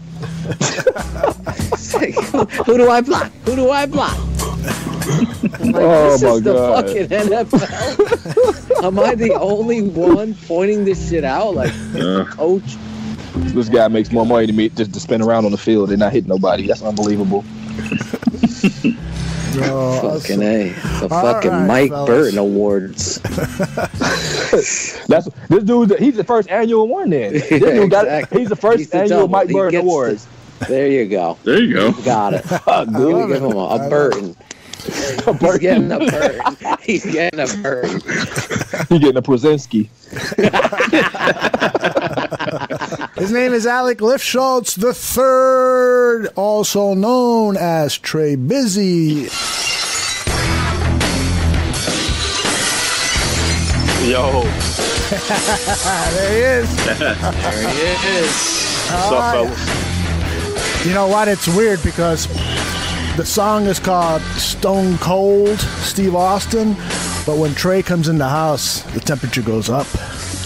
It gets a little hot. It gets a little hot when you drink that whiskey, man. Is that Trey that we got, or is that Marvin Bagley over there? Marvin Bagley. Phil doesn't know who the fuck we're talking about, Trey. I have no idea. Is that a baseball player or something? Oh God! We know Phil the football guru, man. You know, but that's crossing over the basketball line. You don't mess with that. Oh, it's a basketball. I have no idea. The hoops, man. The hoops. You don't follow basketball at all, Phil? Absolutely nothing. I went to my first college basketball game since UConn had El Amin playing point guard back. What was that shit? 2000 maybe. That's right, man. Yeah. So I saw them lose to Tulsa the other night, but it was fun. I like the college game, to be perfectly honest. I think assessing athletic ability, you always throw a basketball out to your players, and you really could tell who athletically and agile-wise is the best athletes. I always would use that as a barometer, but the NBA, to me, I haven't watched a game since Magic and Michael Jordan were playing. So Jesus Christ. Yeah. My goodness. Nobody's perfect, Phil. Wow. Not into it, guys. Just not. Wow. Well, at least you can throw a football. Busy watching tape, Aldo. Yeah, well, and at least you can throw a football through a basketball hoop from 50 yards away. So at least you got that going for yourself. I saw that shit, man. That was some good shit. That was pretty awesome. All right, if you're listening to the show for the first time, Alec Lifschultz, a.k.a. Trey Busy, he comes on to the show with his steak and whiskey segment, and he kind of lays down the boom on somebody in the media world or Twitter sphere, and he lets them know that maybe you need some pussy because what you're saying makes absolutely no sense whatsoever, and we're having a hard time deciphering what the hell is going on. So, Trey, you weren't with us last week, so we're going through some steak and whiskey withdrawals. Why don't you take over, brother? All right. Well, I feel like I haven't been with you guys in a while. Yeah, man. Really. So, the girlfriend debacle, fires, gunshots. Hey, man, it's real. Injured hands. Hey, dude, it's real out here, though, man. Like people. This is like an episode of Chicago PD. it's Chicago, man. It's real out here, really. For real. So the cat I chose this week, man, this dude Arthur Arkish.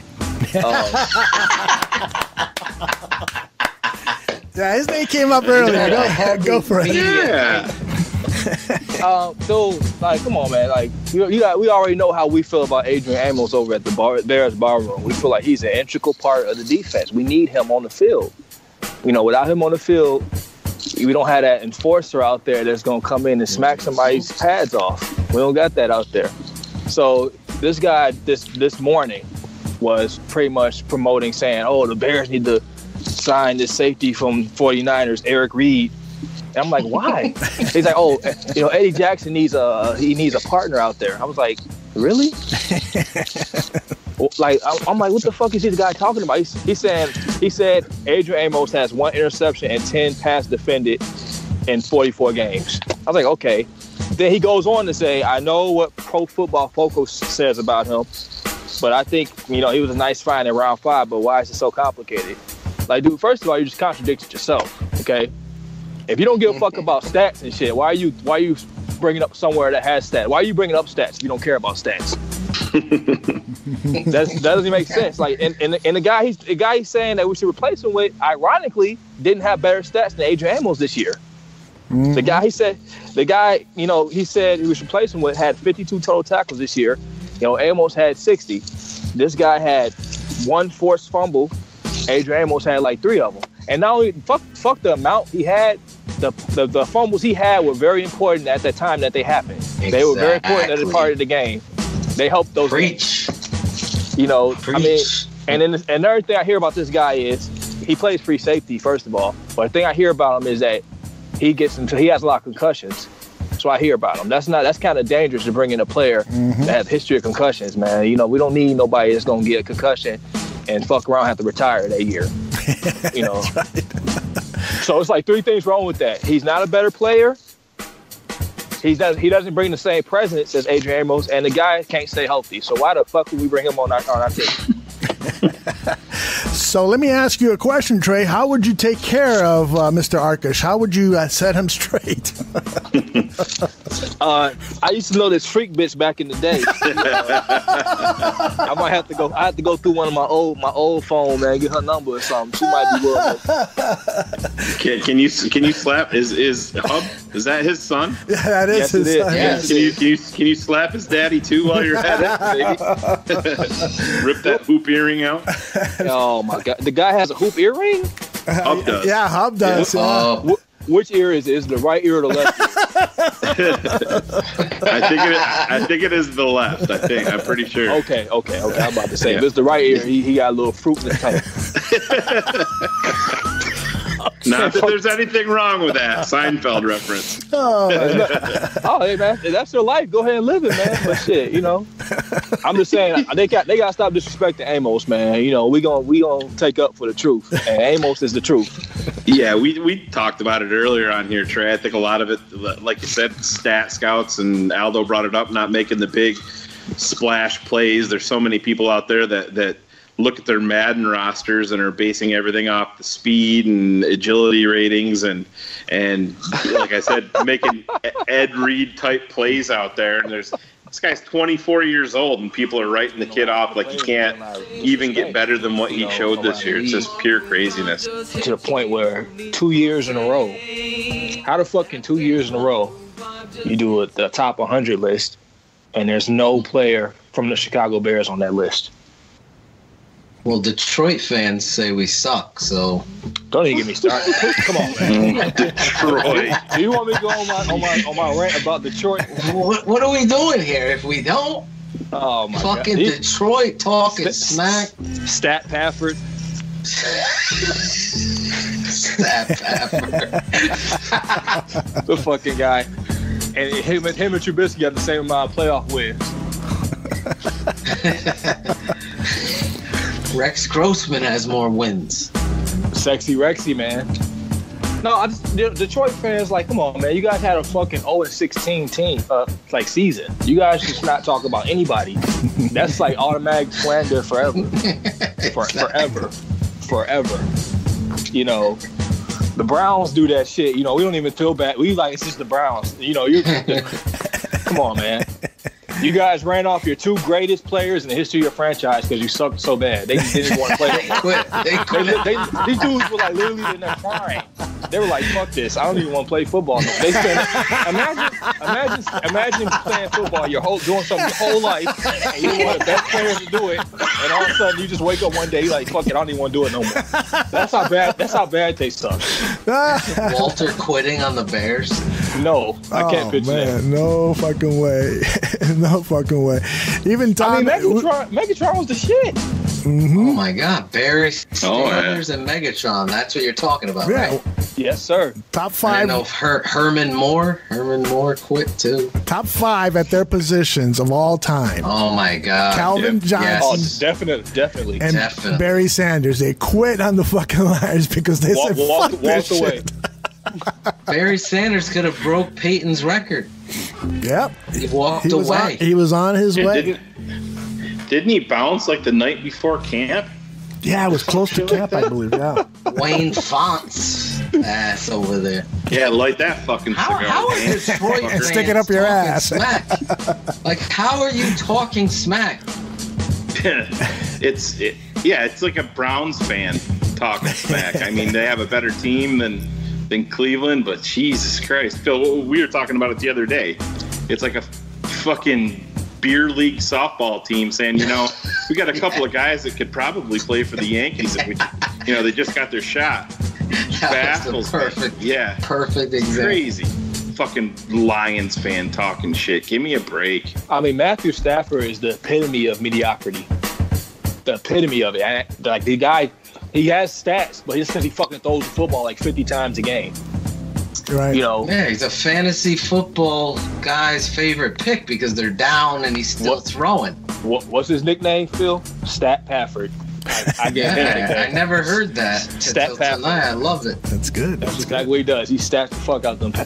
He's all them. Fucking, he's the Goons' #1 pick. I'll say.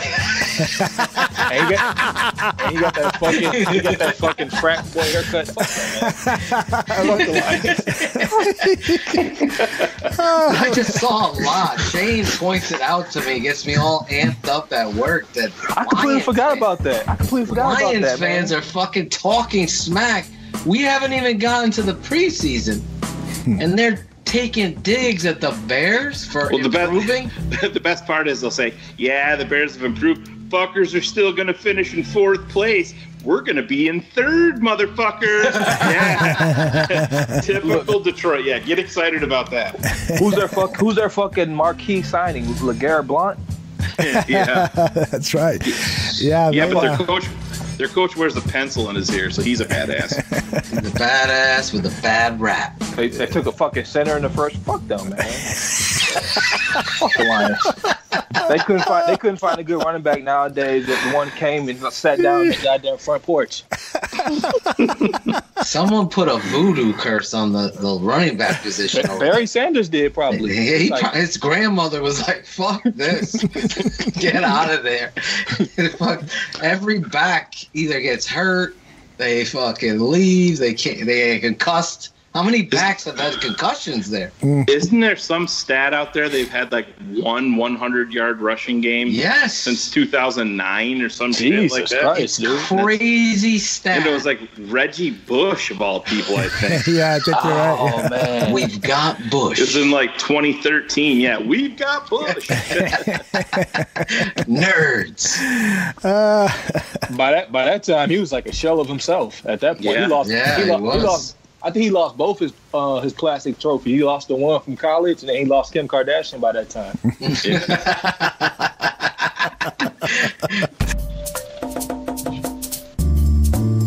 Oh yeah.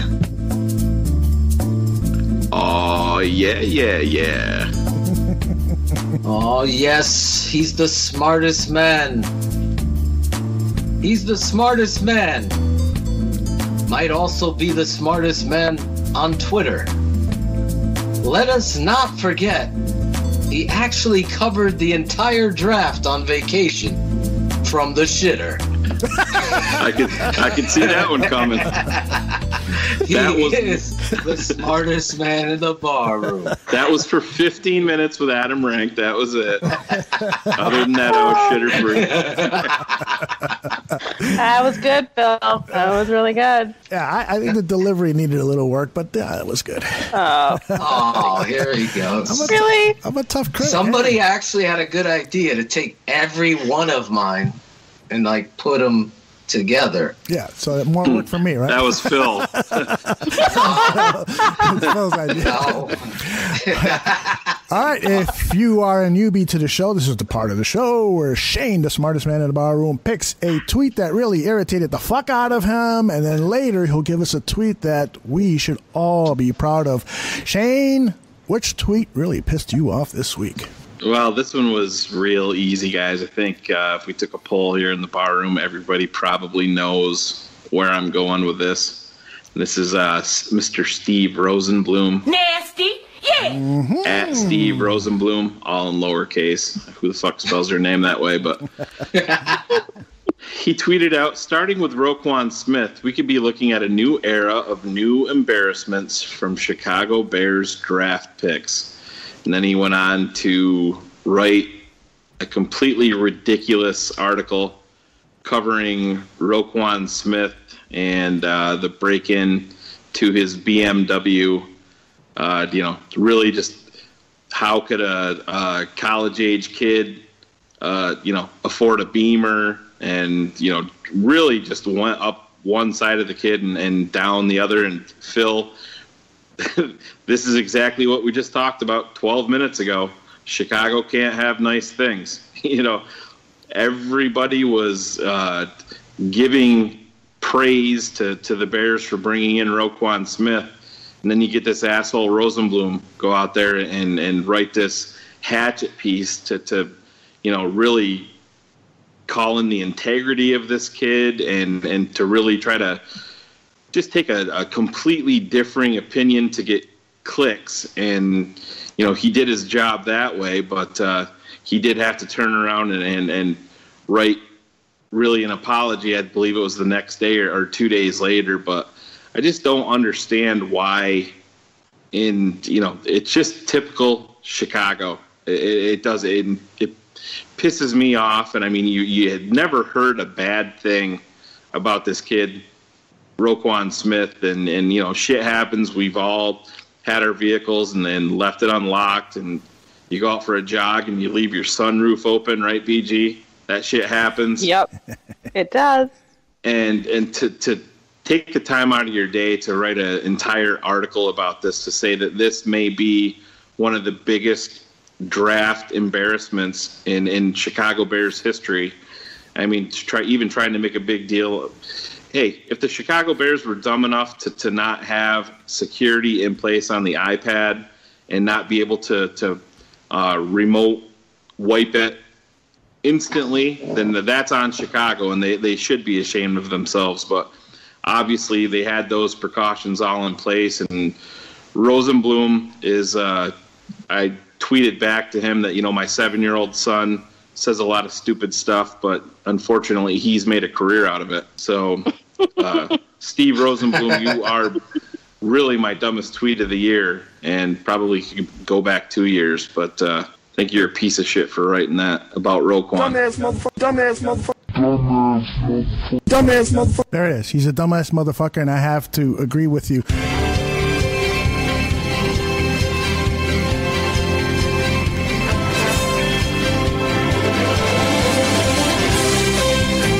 This is Bears Barroom Jeopardy. Today, our contestants are: he spends his days as a union carpenter and at nights nailing his girl while hammered. He is Trey Busy. When he's not delivering the mail, he's at home dropping loads so he can add to his family. He is Shayne Marsaw. And with 4 kids of his own, he's not looking to add to his family. He's looking for government assistance. He is Phil Atosha. And now, welcome Bears Girl.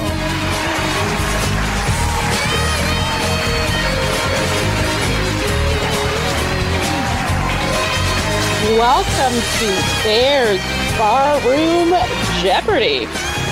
How are you guys tonight? Pretty good, I Fired up. Gotta cover the White Sox. Well, the good news is I'm going to go over the rules for you guys tonight. We have 5 categories. Can you talk like Rosie Perez? Can you talk like Rosie Perez from White Men Can't Jump on her? No. There are 4 clues in each category, and the value amounts are 100 points, 200 points, 300 points, and 500 points. Just like Real Jeopardy, get the correct answer, and you win those points. Incorrect answers mean I will deduct those points from your totals. There are 2 daily doubles in this game, meaning if you pick a clue and you hear this... Oh. Wow. What a Where's awesome Dustin? prop. Where's Dustin? Like a four. Oh, where is it? Where'd it go? Hold on. Every time I don't know. Aldo misses a drop, we gotta have a Josh Bellamy highlight. Or a low light. Is this like Saturday Night Live Jeopardy? You're a horse's ass, Trebek. He indeed is tonight. Hold on a second. Let me... Abdallah, you're a grade A jackass. You dropped the potato salad at the cookout, Aldo. He was too busy trying to pick out the raisins. Craisins. He was putting in craisins. All right. I'll tell you what, though. Not that I know anything about that, but I prefer cranberries over raisins, though. All right. Do you like the craisins? Surprise, motherfucker. It's the Daily Double. Yes. When you hear that sound, you can bet whatever you want on that clue up to 500 points. All answers must be in the form of a question. So if Aldo reads this clue, he was the last Bears coach to weigh over 250 pounds, you would respond by saying, who is Abe Gibron? If you fail to answer in the form of a question, it is considered a wrong answer, and I will deduct those points from your total. You have 5 seconds to respond, 10 seconds on a Daily Double, and the final Barroom Jeopardy clue will allow you 15 seconds to respond. I will keep score and determine who signals first by you stating your first name to signal you are ready to answer. Now, before Aldo reads those 5 categories that you know nothing about and begins this game, are there any questions? Please ask the stupid ones first. Do I have to do this? Yes. Yeah, you do. I spent 6 hours putting this shit together. It better work. Are you rubbing your nipple right now? No, I'm scratching myself out here. See, these are where Nikki I'll take nipple rubbing for 500, Alex. Are you rubbing your nipple? That should be a drop every fucking show. You need to moisturize that, though. Yeah, I do. You're absolutely right. It's very dry in this basement. You're a little ashy?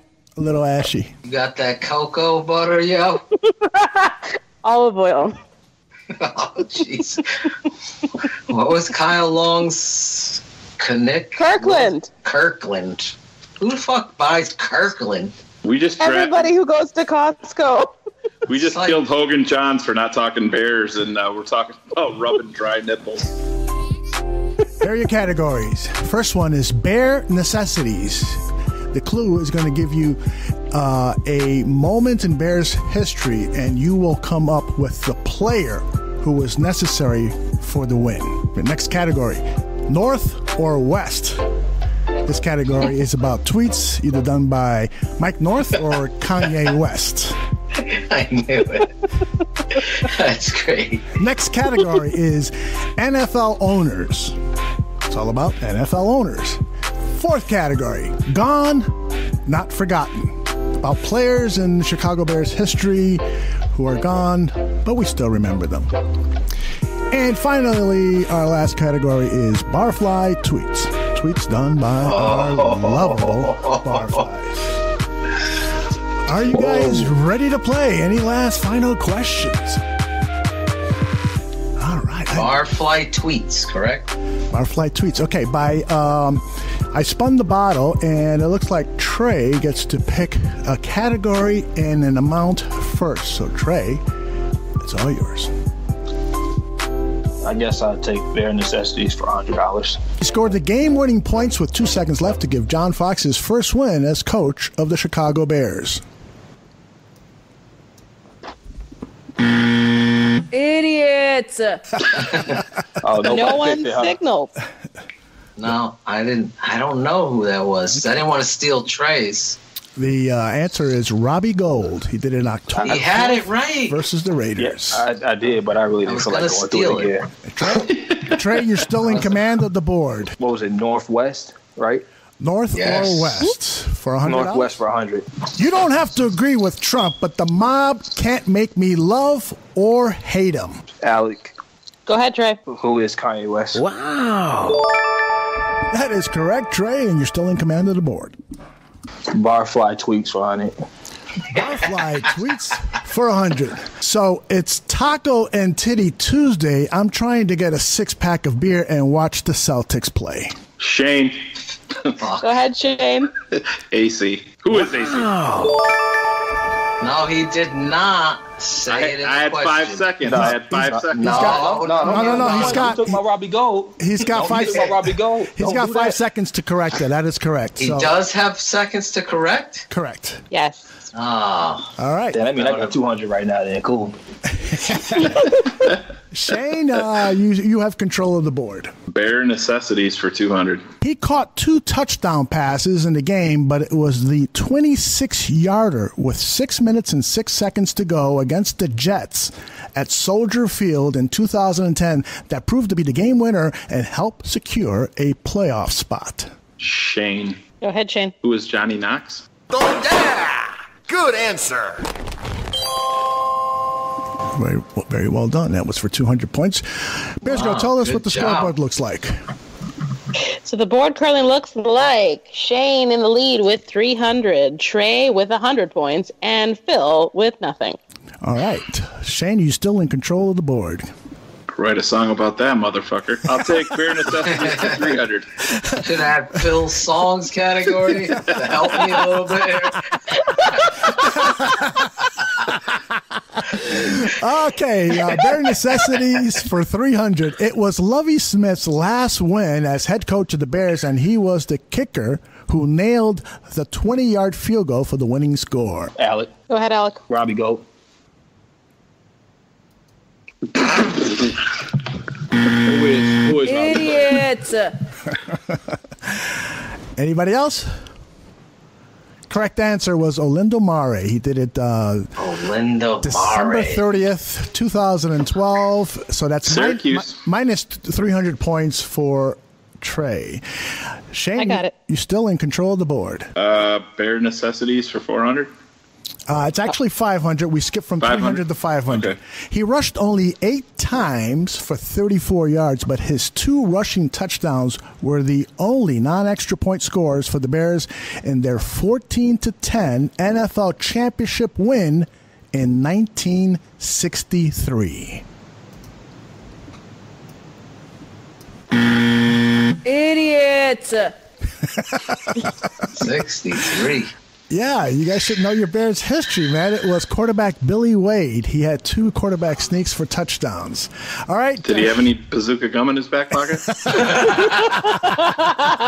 Damn, I should have knew that, man. It's 30 years of false alarm. All right. Come on, Trey, keep up. We still have North or West, NFL owners, Gone Not Forgotten, and Barfly tweets. Shayne, you are in control of the board. Let's go Gone Not Forgotten for 100. Career passing yards, quarterback rating, and touchdown passes are among the many team quarterback records he holds. Phil. Go ahead, Phil. Who is Sid Luckman? Idiots. Can I steal that? Yes, you can. Go ahead, Trey. Who is Jay Cutler? Oh, yeah! Good answer. There you go. I was going to say Cutler. I can't believe I got that wrong. Phil butchered his boy. That was good for 100 points, Trey, and you are in control of the board. Yes. I'm at, what am I at now? Negative 100? You are at negative 100, correct. Damn. We're tied. Can I go with Northwest for, 200 now? North or west for 200. Iran gets mad at Trump and he says, try me. Hashtag strength. Shayne. Go ahead, Phil. Who is Mike North? Oh, yeah! Good answer. That was good for 200 points. And Phil, you are now in control of the board. But before you give us your clue, Bears Girl is going to update us on the scores. Shayne is still in the lead with 300 points. Phil is now on the board with 100, and Trey is sitting at negative 100. Very good. Okay, Phil, you choose. Barfly tweets for 200. This barfly came to another barfly's defense and wrote, "Who the fuck are you, Dalton? Maybe put up a real picture and say shit like that. To me, you're a fucking disgrace. You are what's wrong with America. Maybe think before you use your fat fucking fingers to text, you bigot."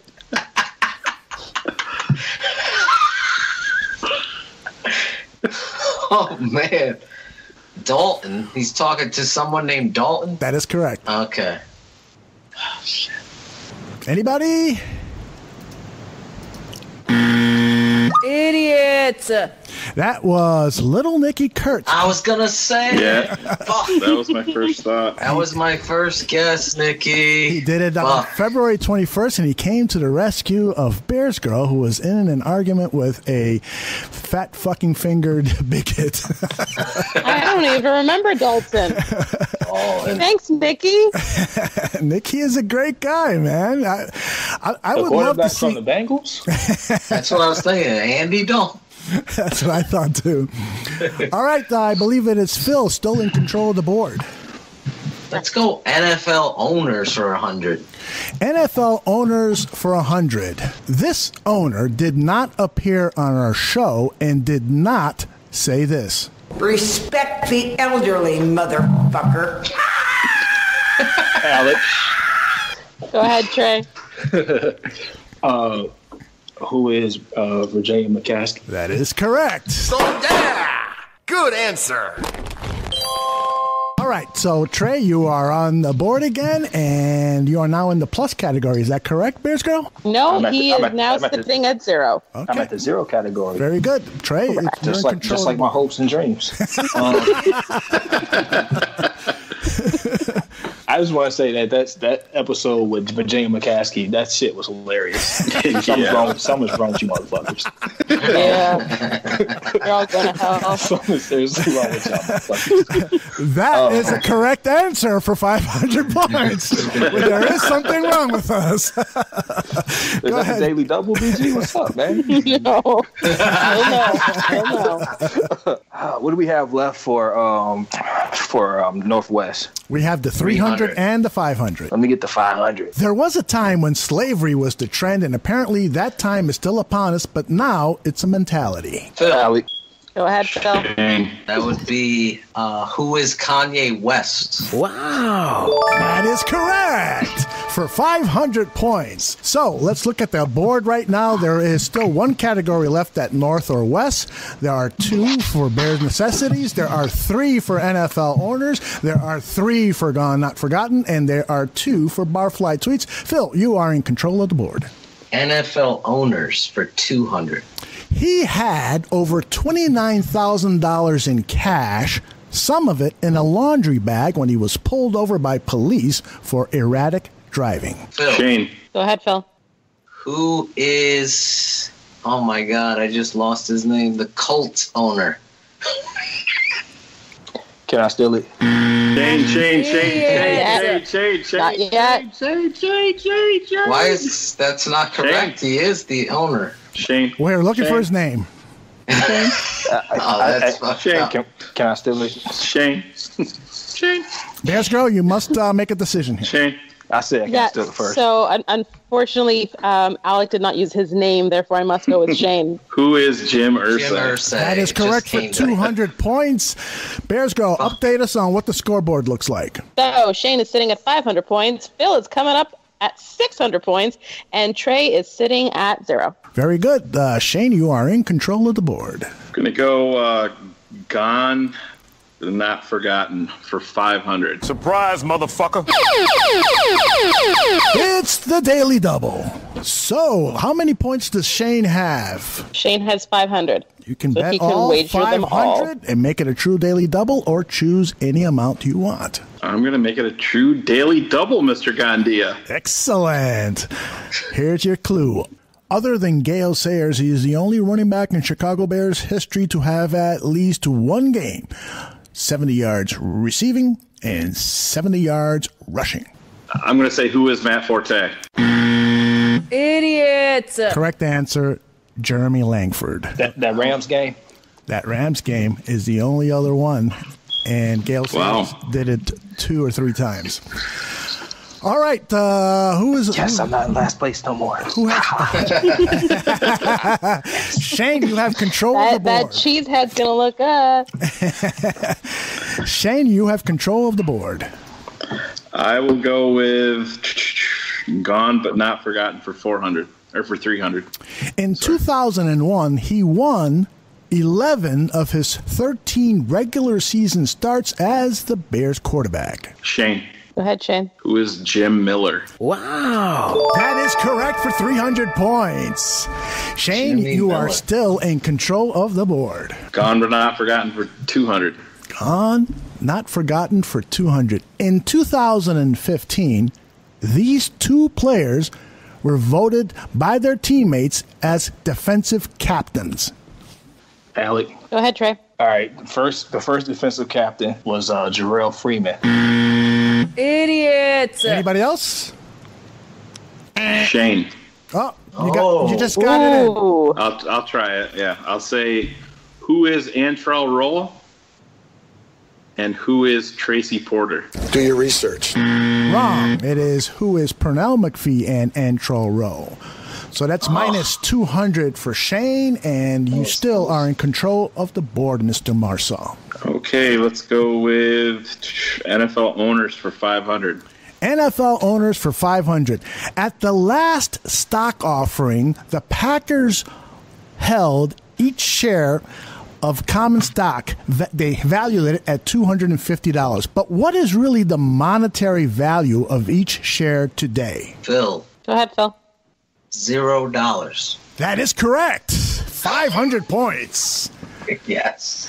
And Phil, you are in control of the board, but before you give me your clue, let's get an update on the scores from Bears Girl. I think I need... Phil won. Don't even worry about it. I think I need Kent's math calculator on this one. Wow. All right, so we've got Phil in the lead with 1,100 points. We have Shayne sitting at negative 400 and Trey at negative 200. Okay, remember, there's also Final Jeopardy where you can bet a certain amount, but you got to be in the plus. Phil's going to be out playing himself. Just end this shit. Let me get a steak and whiskey. Fuck you guys. End this. Okay. Gone but not forgotten for 600. Fucking Jeremy Langford screwed me over, that cocksucker. Yeah, that was a tough one. There's only 4 clues left, guys. Come on, pull it through. Let's go. Okay, Phil, it's all yours. Barfly tweets for, what is it, 300? Surprise, 300. motherfucker. It's the Daily Double. Okay, Phil, how much do you want to wager of your $1,100? You want to wager it all or a portion of it? I'll make it a true Daily Double, Aldo. All I do is I don't gamble, Aldo. I play smart football. I play $100 right here. I'm going to keep my 1,100 and I'm going to bet only 100. So I'm going to still be winning here. Okay, here's your clue. This barfly was quite upset when the NFL overturned Zach Miller's touchdown at New Orleans and tweeted the following: "Fuck you, bullshit fucking call." Oh my God, it could be any of them. I was about to say. Wise for you to bet only 100. I'm going to bet, thank God I only bet 100. I'm going to guess who is Zeke at Isaiah Robles? Idiots. It was none other than our very own Bears Girl. Oh, I don't consider her a barfly. Yeah, well, at the time she was. At the time She's I on was, the that's show. right. She's on the At show. the time I was a barfly. Okay, how many categories we got left? Or how many clues, I should say? We got... We have 3 clues left. We have North or West for 300, NFL owners for 300, and barfly tweets for 500. Phil, you are in control of the board. So North or West for 300. North or West for 300. I love this fucking guy. Yeah, I said it, and I never thought I would. Shane. Phil. Go ahead, Shane. Wow, you gotta be fucking kidding me. He was first. Okay, go ahead. Who is Mike North? Good answer. That is correct. Well done for 300 points. 2 clues left. Shane, you're in control of the board. Let's go to NFL owners for 300. Married 7 times. It was her 6th marriage in 1957 that led to her ownership of an NFL franchise. Name the owner and team. Oh, fuck. I know the team. I can't remember her goddamn name. I can see her. Adam Jones. Idiot. Georgia Frontiere, LA. That's it. And then our final clue, which is probably our toughest, for 500 points, Barfly tweets. In December of 2017, this Barfly tweeted, actual Google search, can watching Dow Loggins offense cause infertility? Which Barfly said that?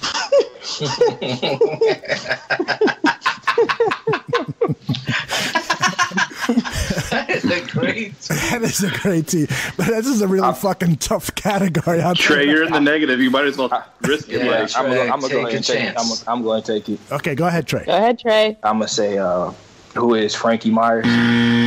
Idiot. Anybody else? I already lost anyway. Fuck this game. Well, I knew I was going to be in last place, motherfuckers. Fuck you. So what size hat should we get you? Wait a minute.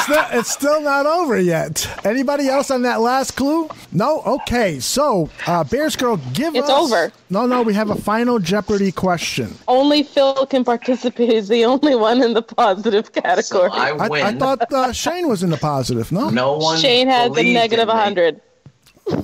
Thank God. So we don't have a this game cheater pretty here. much. So this game pretty much went exactly like I knew it was going to go. No one knew that. No one believed in me, Trey. Motherfucker, you read the chat. Fuck you. Did we answer the last question yet? He read the chat. No, who was that? Oh wait, Shane. Who was I'll the just guess. Was Go ahead. our friend Andrew Littlefield. I wouldn't have got it. Okay, so just for fun, let's do the final Jeopardy question. Final Jeopardy. And fuck that. You guys are getting a steak and whiskey. All for you. Go get some pussy. Sex, non-sex, getting fucks. Fuck this. But we'll make this interesting. Trey, if you get this correct, you'll get 5,000 points. Shane, if you get it correct, you'll get 5,000 points. And Phil, if you get it correct, you win. How's that? Well, since I already won, and somehow they always try to cheat me out of wins in this fucking show. It's like they don't want me to win. It's like, this motherfucker's the smartest man. Trey's got his own fucking segment called Steak and Whiskey, but Phil, somehow... You have your own show! I'm talking about this show. I can't win. I never win. Phil should lose 500 for not guessing Jay Cutler. Yeah, really. See how he's making up of all people. Of all people. All right, just for honestly kicks. Didn't hear the last part. Let's go. Phil is definitely the winner, so hats off to him. But I'll give you the final Jeopardy question, and you have 15 seconds to come up with an answer. So I will. Should we write it down and then we show it? I ain't got nothing to write on. Well, just right on your head. I'll give you. I'll give you 15 seconds. I'll write on my dickhead. I'll give you 15 seconds, and then I'll go Trey, Shane. It won't Phil. fill in the screen. My bad.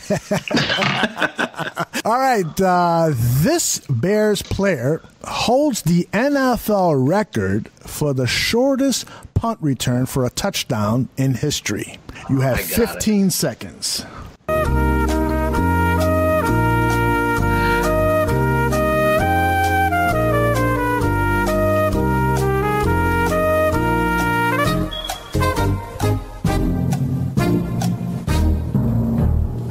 Trey, we begin with you. You are at negative 1,670,000. What is your answer? I would like to say, go fuck yourself. Make sure you don't. Wrong. I want you to hurt your hand. Did he play in the XFL? Wow. That is wrong. And we now go to Shayne. Who is? I have no fucking idea. Wow, Really? these are hard. I don't know. Get it. I thought you would get it. I don't Go know. ahead, Phil. Get it All right so you Phil. can have a gazillion points. This will go exactly like I thought it was. Who is Sean Gale? Very good. Phil Toshin is our Jeopardy winner, the first one in our history, because we're going to be doing this every week. Oh, hell no. We bring a barfly on to compete. Don't with jump. me next Don't jump, Trey. Don't jump. Yeah, you gotta worry about me. I'll jump shit before I jump. Trust me, I'll be So, gone. Aldo, We'll replace Trey with another barfly contestant next week, Chris Armstrong. Go ahead. no, Chris tweeted out that she was in bed already, so I don't think she'll be up this late.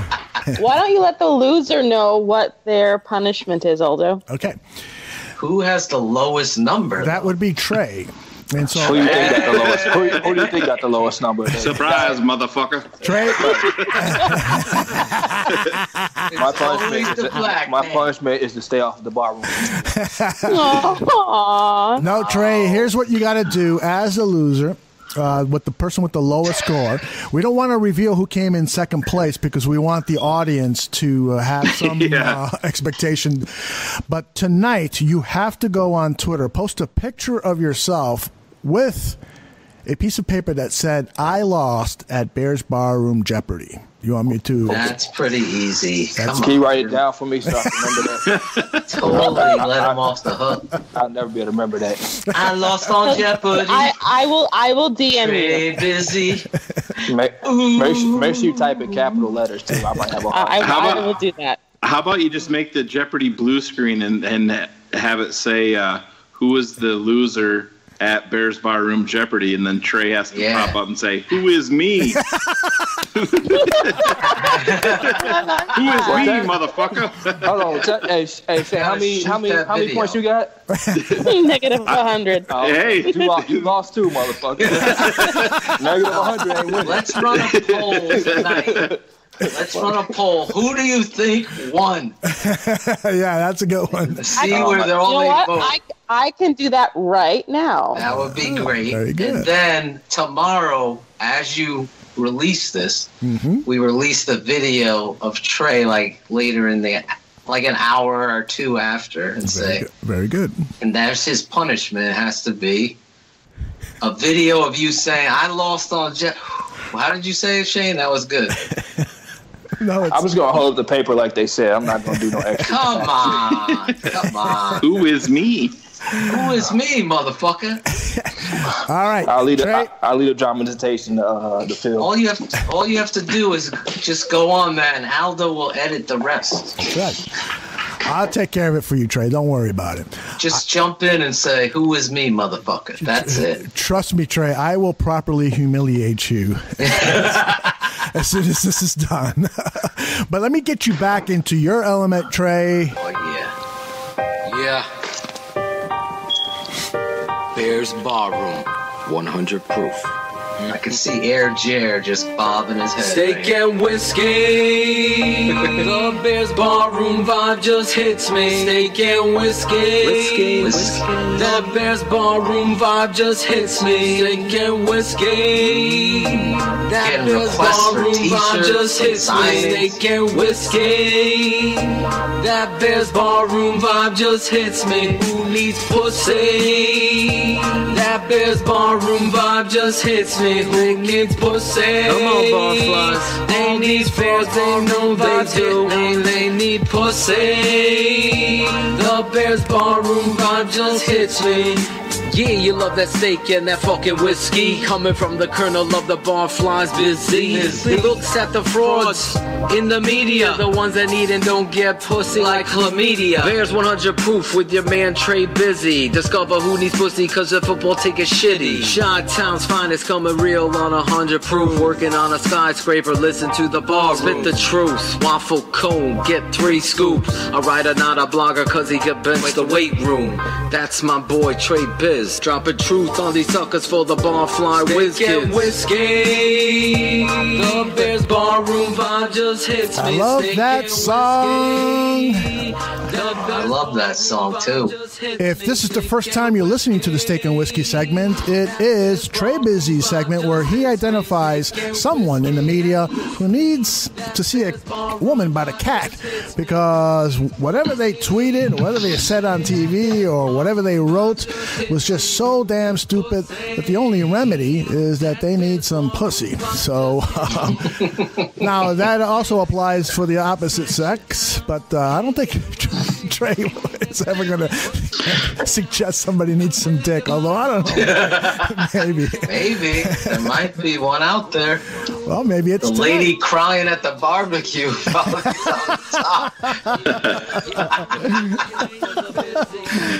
Trey, what do you got for us this week? Oh man. You know when he starts with "oh man," I got all kind of shit, man. It's just one big. You need to have a fucking orgy. I'm talking 70s style, man. Just get fucking high and just fuck everybody on the leather couch. So I'm Bush. A lot of it. What really bothered me? We're Bears fans. Some of us are from Chicago, some of us are not. So, as Bears fans, we only support our team, right? We don't support other teams. We support our team. Yeah. So, for someone to say that they're a Bears fan and get on the national television and put on a fucking Patriots jersey, and a Patriots first-round pick jersey, and say they're a Bears fan, that's really troubling to me as a Bears fan. There's no way you could pay me to put on a fucking Patriots jersey. So, for the first time ever in the history of Steak and Whiskey, I'm not telling somebody they need some pussy today. Oh no. Oh no, we're going in a different direction. The beloved Kay Adams. Ooh. Barflies are feeling the hurt. The beloved Kay Adams got on my television screen with a fucking Sony Mattel jersey on. And was excited about it. How excited was she? She was happy and smiling and just giddy. It disgusted me as a Bears fan. Oh man, that'll give any guy a limp dick. That's just, man. I got a couple cousins I can send her way. She need to go see a nice strong brother about a nice firm young man to go see her about knocking him cobwebs. With Kay Adams, send me. I'll fucking go. There's a barroom line. A lot of line. I gotta talk to our boy Adam Rank. Maybe he can go over there and talk to her. Jesus.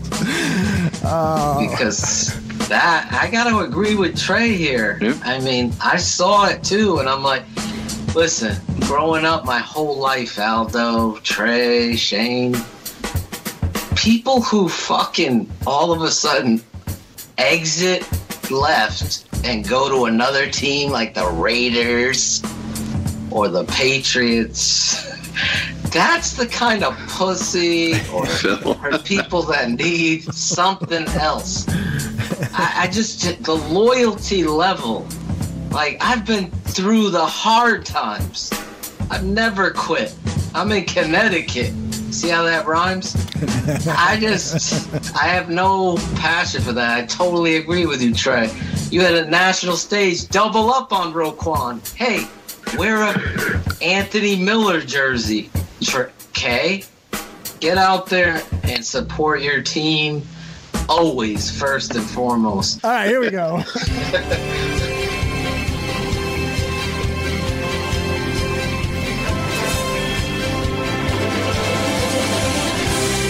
This is Barroom Jeopardy.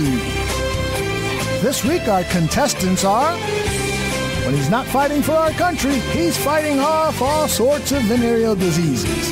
His name is Bobby Van. Considered the smartest man in the barroom, last week he was a blithering idiot in this game, Shayne Marsaw. And our defending champion, he's known all over the world as Draft Dr. Phil, but at home, his wife refers to him as you. Hey, you, throw out the garbage. Hey, you, pick up those socks. Hey, you, get over here and make me dinner. Now, put your hands together for our rules expert, Bears Girl.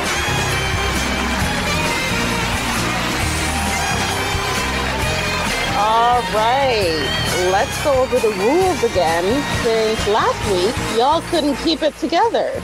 So we got 4 categories, correct? 5. We have 5 categories now, with 4 values, 100, 200, 300, 500. That is correct.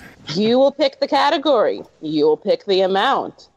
Aldo will read the clue, and you will frame your answer in the form of a question. Right. You must frame it in the form of a question to get your points. Phil? There are no vowels in this game. Fucker. Did you hear her title? Rules expert. Yeah, I heard slipped it. one past the goalie last week. I hope she's not pregnant. That's funny. Not this week, maybe next week. There are 2 daily doubles. When you hear a daily double, you will hear this sound. Oh, fuck, I did it again. Jesus Christ. So we're waiting for... Suck it, I did it. Oh, fuck, I did it again. Can that be the daily double? After we talk about me getting pregnant? No, that is not. That is not the daily double. Surprise, motherfucker. It's the daily double. There it is. After you hear that sound, only you can answer the question. And you can wager up to 2 times the amount that you have on the board at the time. Any questions? Let's start with the really fucking stupid ones first. Phil? I want a reigning champion needs to ask a question. No. Well, let's get into this. Let's get into this so that everybody knows what exactly happened last week. There was a mistake in the judging and the scoring. It was my fault, correct? Bears Girl? And every time I tried chiming in, BG called Phil's name first. No, I did not. Because Phil claims that I called your name first. Trey claimed that I called Phil's name first. It was because I'm American and Trey's black. We both got fucked over by And what? Phil's short? What kind of excuse is that? Italian. So, Phil's got those dark thumbs. Oh, Jesus Christ. Mine are yellow, so who cares? Anyway, last week the question was the value of the shares for the Green Bay Packers, correct? Correct. And Phil answered $0. We gave him the 500 points. He should have answered, what is $0? Right. Cheating fucker. Fucking cheaters. Now, just as a reminder, you have 5 seconds to answer the question. So if you answer and you don't answer in the form of a question, you still have those 5 seconds to correct yourself if you have the correct answer when you first blurt it out. You can't then answer in the form of a question with the correct answer after you've blurted out the wrong answer. Does that make sense? Correct. And you will signal that you are ready to answer by using your first name only. Can we get the categories? Trey just texted me and he said, "Fuck you, Trebek." Surprise, motherfucker. Not surprised. Okay, here are the categories with an explanation of each category. First category is barroom mocktails former barroom guests or staff members who we want to mock today for something they did or just because we want to fuck with them. Second category is Bears broadcasters. These Bears players became broadcasters. I will give you a clue and you will broadcast their name. Third category is Bear nicknames. Bear nicknames. I name 2 player nicknames and you tell me the players' names. Fourth category, Bear special players. This clue refers to standout special teams players in Bears history. I'll give you a clue, and you tell me which player fits that clue. And then our final category is Bears Girl tweets.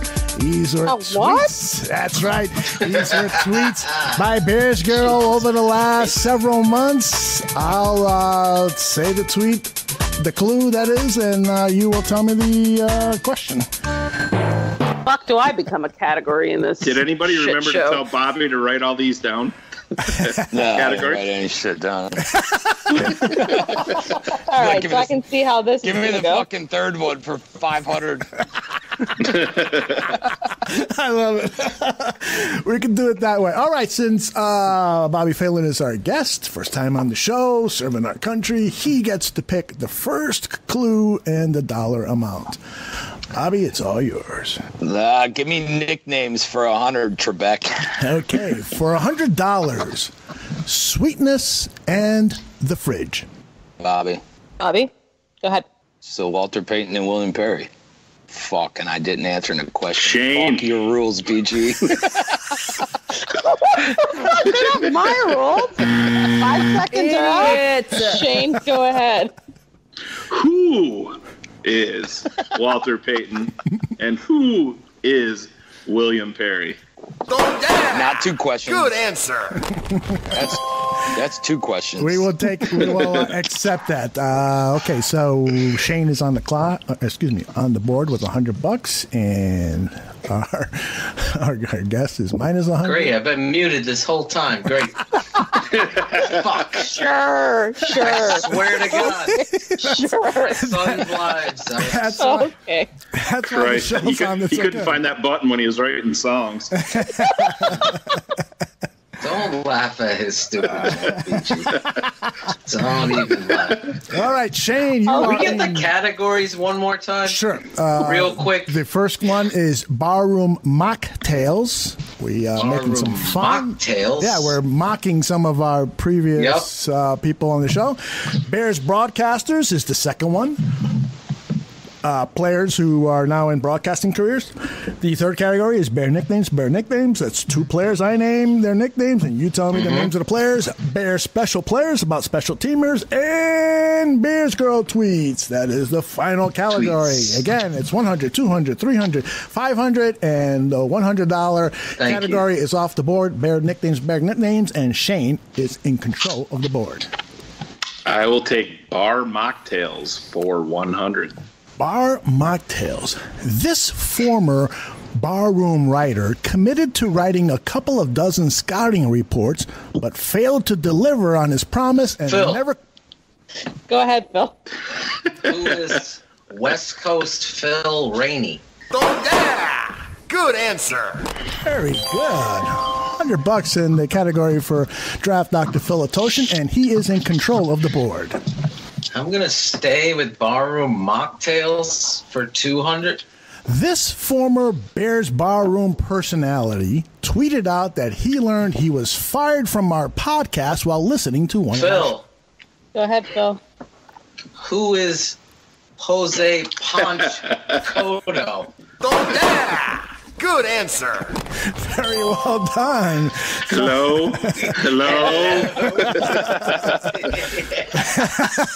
Bears Girl, Phil's got a couple of correct ones, and I can't add all that up. Phil on the board with 200 points, Shayne on the board with 100 points, and Bobby sitting at negative 100. Okay, Phil, you are... Phil, Somebody fucking mute Phil again. I would have answered the first one, too. Okay. Oh, boy. Phil, you are in control of the board. I'm going to save that category for more fun later.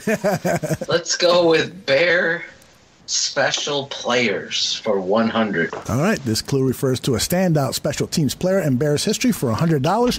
Pro Football writer Rich Goslin named his all-time special team squad, and he had Devin Hester as the first-team punt returner and this player as the first-team kickoff returner.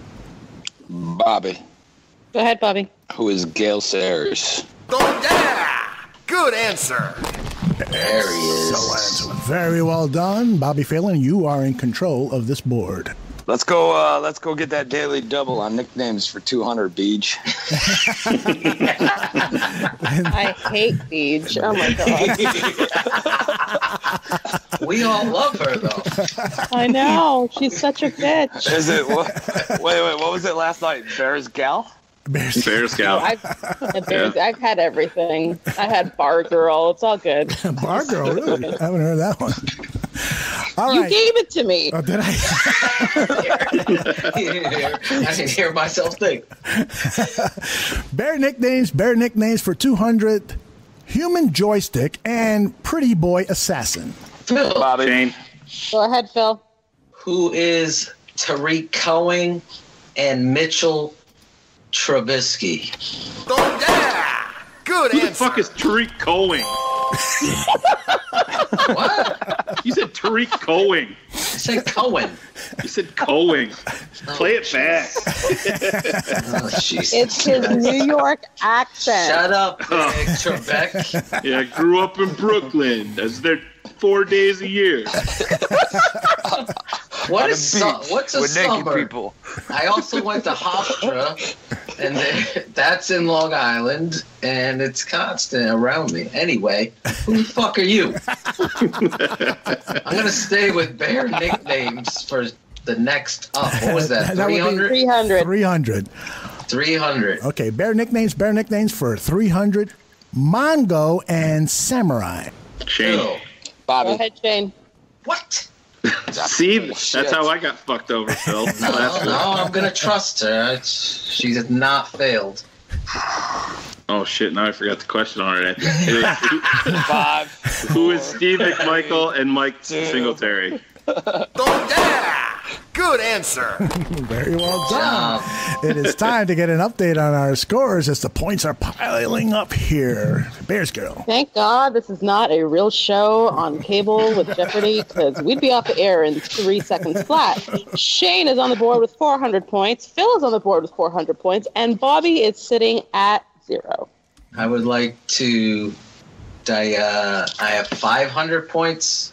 Yeah, 400. What are you I protesting? have 500 points. I got 200 for Bears nicknames. Mm-hmm. Then you got 100, 100. And I got 100 and 200. So, because I did the same category.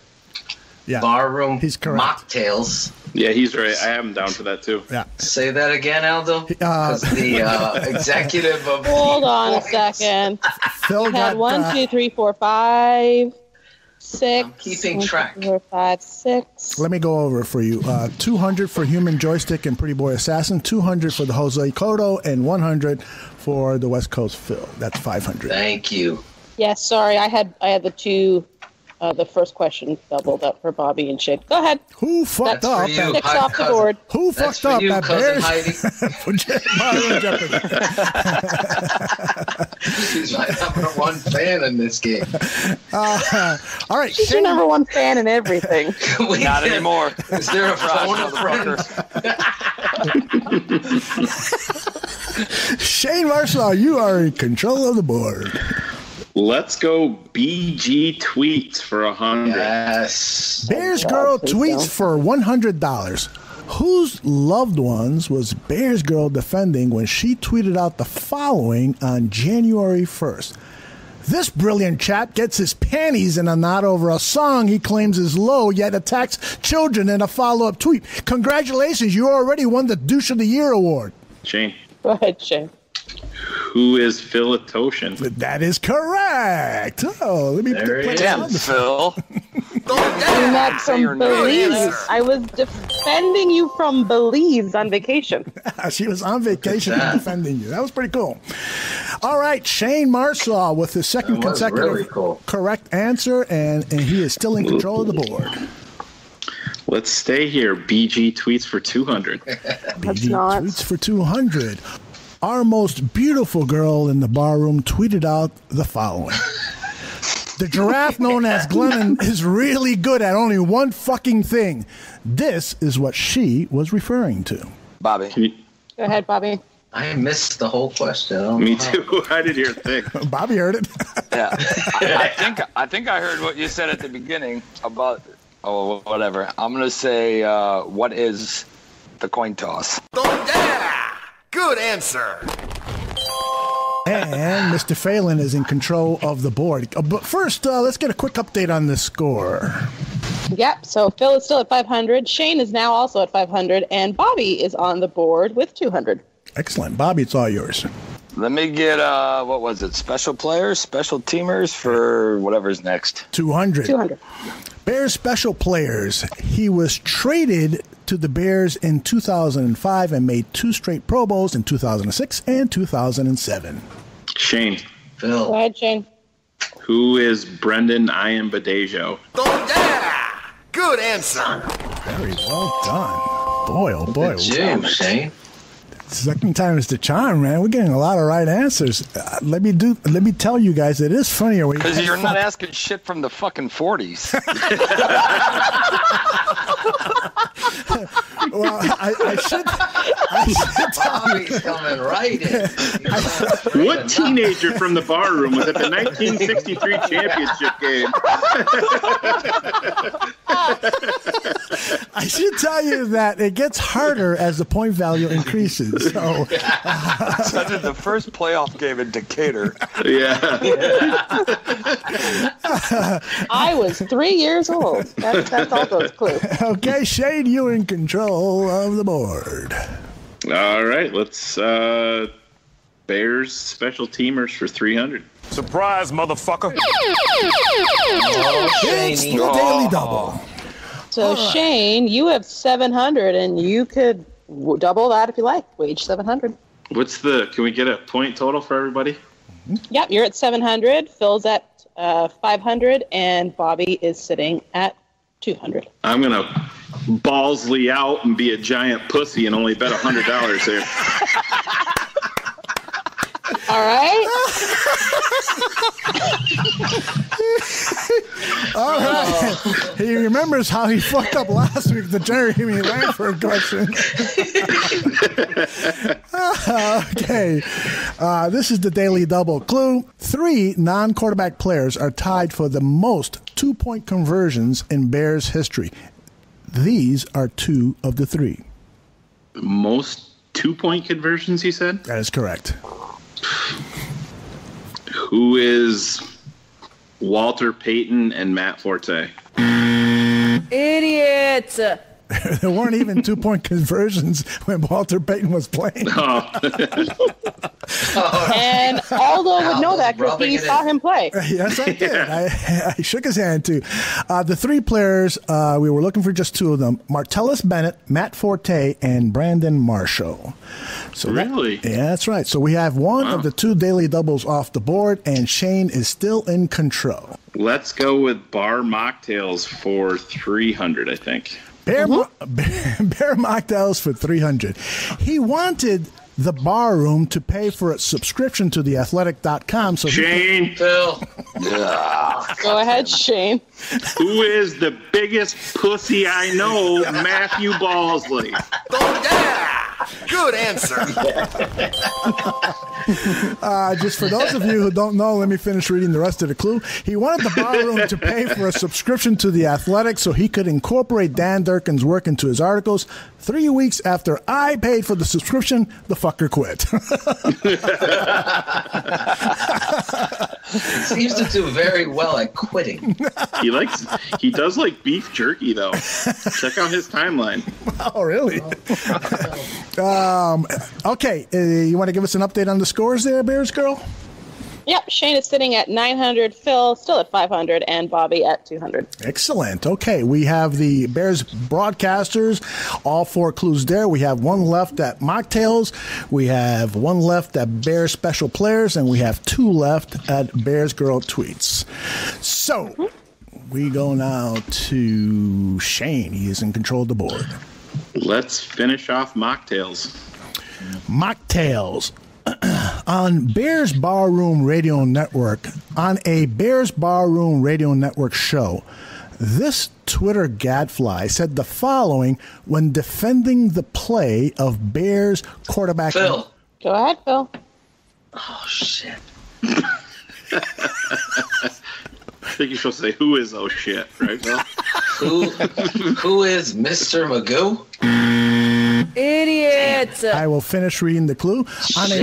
On a Bears Barroom Radio Network show, this Twitter gadfly said the following when defending the play of then Bears quarterback Mike Glennon. If Mike Glennon throws the ball a millisecond late, people call him a piece of garbage. But if Tom Brady does it, people say, oh, the wide receiver was late in his break.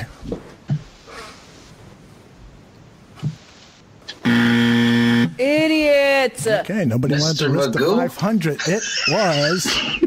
Actually, let me play it for you and see if you can guess who it is after listening to the guy say it. Mike Glennon throws a ball a millisecond late. What a piece of garbage. But if Tom Brady does it, you say, in the window. Man, that receiver should have got out Wait, of breaks back. let it play. It's ridiculous, the hate on Glennon.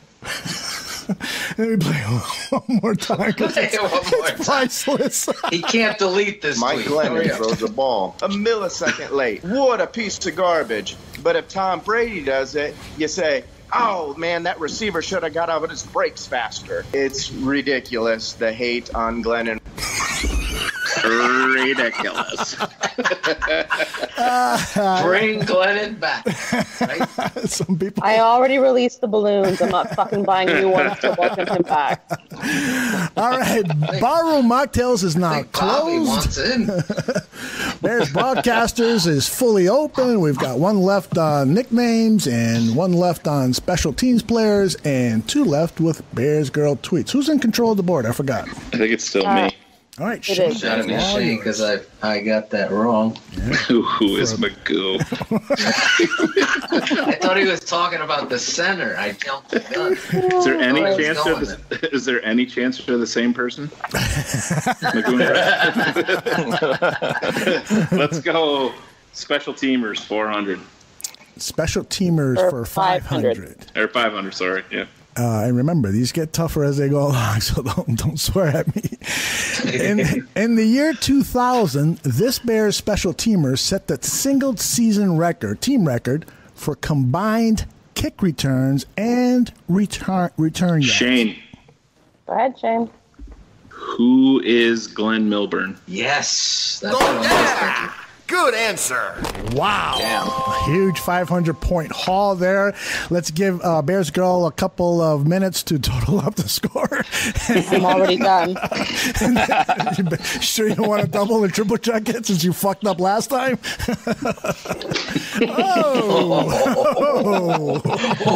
Phil is sitting at 0. Bobby is still on the board, 200, and Shayne is now leading with 1,400 points. All right. Holy fuck. That's what she said. Milburn. Anybody want to challenge that? I never said that shit. I just fucking... Calculator can't let BG his calculator. Wait, can we hear the millisecond? Matt. His name's Matt. Mike Glennon's a millisecond late, and everybody's ridiculous, Phil. Bring Mike back. Mike Glennon throws a ball a millisecond late. What a piece of garbage. But if Tom Brady does it, you say, oh, man, that receiver should have got out of his breaks faster. It's ridiculous. The hate on Glennon. That's got to be a drop. That's got to be on his fucking tombstone. What are you talking about? Oh, man.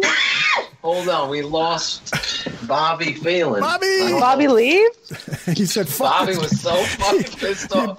He pulled the tray on us. Fuck this game out. But Bobby's actually in second place. Phil's losing. He's coming back. He's coming back.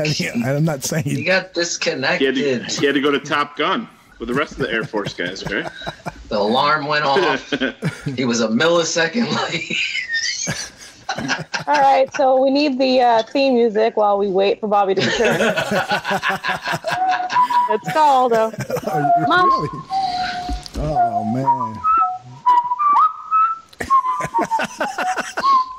Wait a minute. I got something better. Ladies and gentlemen, it's much better. Every week. No. Every day. When I have to for a tweet later, not now. Man. She's stepping into her executive producer role well. She really is. Clearly, our producer isn't. Right. Somebody has to. This is why she and I have been arguing for the last 6 months. Get Bobby Phelan on the phone. Where is Bobby? He's carrying some of my Jeopardy cash in for me. I couldn't take it all in one trip. All right, you know what's going to happen. You're going to lose the next big 500s, Shayne. Let me see if I need to call him back in. I love that Phil lost $500 on fucking Magoo. It's so fitting. That was good, though. Aldo says 3 words. Phil, Magoo. No. What was his well, before Bobby comes out, what was his Twitter deviant? What was his Malbent? What's your term? The what? What was the Twitter term? This Twitter... That question, go back, Aldo. What was it? I'm sorry. Oh, yeah. This Twitter deviant. No. What is this term? What was the terminology you used to define? It wasn't deviant. What was the question? Twitter gadfly. Gadfly. Yeah. Sounds just like deviant. I actually looked it up, and it's somebody that annoys people with what they say. I said, "Oh, this is perfect." Aldo's giving us a clue in the question. Exactly. Then he's like talking about this. And I thought he was going to talk about white hair, so I'm like, "Oh, I know it's Magoo." Because we had him on the show. I was like, oh. Some Bears trivia to that last question with Glenn Milburn. Uh-huh. Mark Hatley traded a 7th rounder to Green Bay for Milburn. Oh, yeah. With that 7th rounder, Green Bay fucking drafted Donald Driver. Oh, really? Oh, yes. Oh, yes. It's a true story. We get a good player, but they got a better one with our 7th rounder. Oh, my God. Thanks.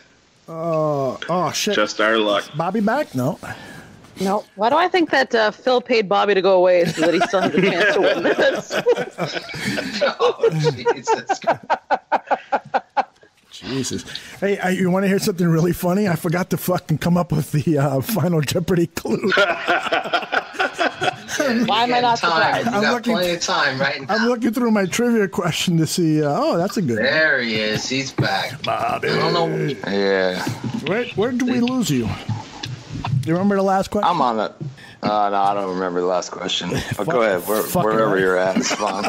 I tried to take my 200. I tried to take my 200 and fucking run for it. But So I was right. Okay. I was basically trying to get his 200 points. Yeah, we know. We know, cheater Phil. All right, so Bears Girl, tell us who is in control of the board. What's the score? What the fuck's going on here? So the score is Shayne with 1,400, Phil with nothing, and Bobby with 200. And Shayne still has control of the board because the last clue no one got. All right, Shayne, all yours. What was the last clue? The daily double 3 non-quarterback players who are tied for the 2-point conversions. 2-point conversions, yeah. Oh, right. Okay. So let's go to Bears broadcaster for 100.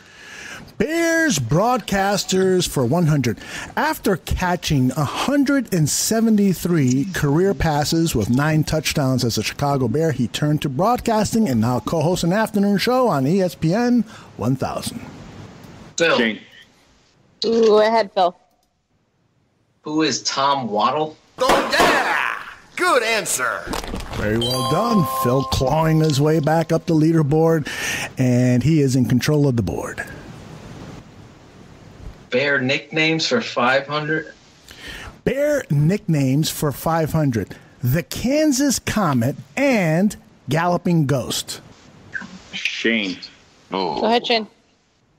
Who is Gale Sayers and Red Grange? Oh, yeah! Good answer. That is huge as it trembles the leaderboard. Bears Girl, tell us the numbers. Shayne is sitting at 1,900. Phil is on the board now with 100, and Bobby's still at 200. Holy fuck is all I got to say. This is... There is still a chance. There is still a chance. We have 2 500s available, 2 300s available, and a 200 available. So it's still anyone's game. And they daily double. That's right. Forget that. All right. Shayne, you're in control of the board. Let's go BG Tweets 300. I'd rather one on. It was this late regular season road game where she was referring to when the queen of our barroom, Bears Girl, wrote this. Anybody know if I should be mixing antibiotics with large glasses of alcohol? I suspect not, but I need something to get me through this game with all these motherfucking penalties. Go ahead, Bobby. I'm going to say, who is the Detroit Lions game? Idiot! That was a very good guess because the Bears had 13 penalties in that game, but it's not the game I'm referring to. Anybody else here? You didn't get to finish the question. I did. It was this late regular season road game when Bears Girl, the queen of our barroom, wrote, anybody know if I should be mixing antibiotics with the large glasses of alcohol? I suspect not, but I need something to get me through this game with all these motherfucking penalties. 5 seconds.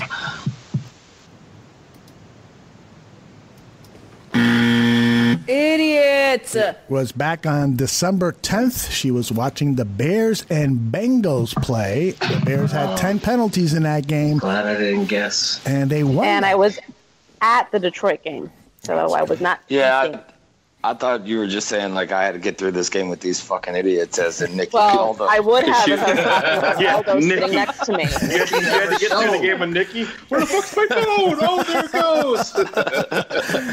I should also say that, what the fuck was I going to say? I forgot. I should also say that Bears Girl is really hot looking. That's all. I forgot what I was going to say. Anyway, who's in control of the board? That is not a clue. That is not a question. Let us move on. Who's in control of the board? It's back to Shayne. Shayne Marsaw. Let's go to Bears Broadcaster 200.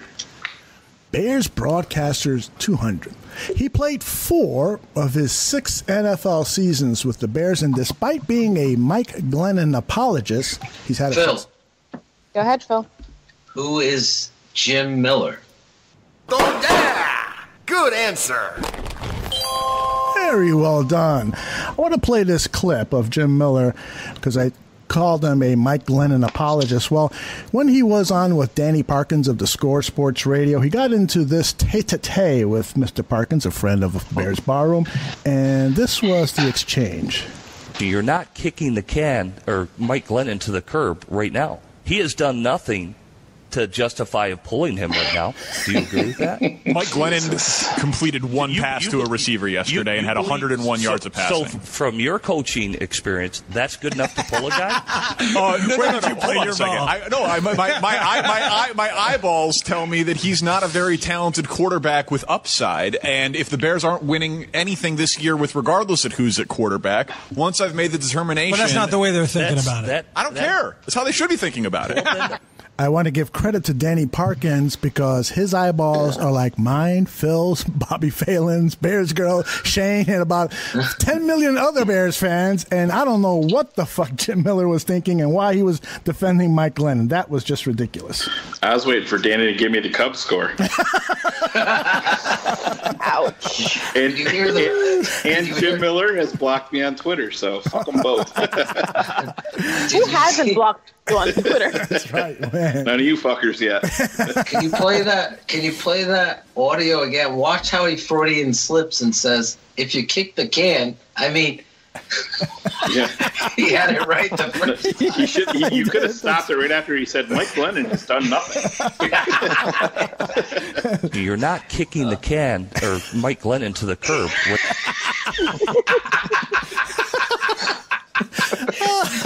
Yeah, Jim, you had it right. You had it right.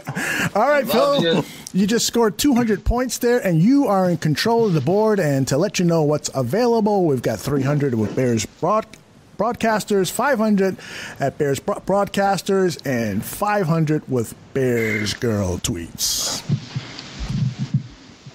I'm going to go 500 Bears Girl Tweets. Bears Girl went on a tirade against the Bears, and John Fox tweeting things like, "I fucking hate you," after the Bears. Sounds just like her. After the Bears had still not fired John Fox, despite this NFC team firing her coach after week 13. 5 seconds. So Shayne. Go ahead, Shayne. Who are the New York Giants? Oh, yeah! Good answer. Damn it. That's a rap. That's also called "What is a fucking rap, motherfucker?" Question of the day. The Giants, after week 13, did fire Ben McAdoo, and Bears Girl went on a fucking tirade. Can you give us our BG voice one more time, Aldo? She tweeted things like, "I fucking hate you." So the only reason Aldo knows that is because he wakes up every morning to hear me say that. That is so true. That is so true. All right. Shayne, do you want to put the nail in the coffin here? We got two. No. We still have a daily double out there. Yeah. It could go anyway. Let's go. Phil could double his money to 300. He has 300. All right, Bears Broadcaster. What do we got there? 300? Bears Broadcaster, 300, and...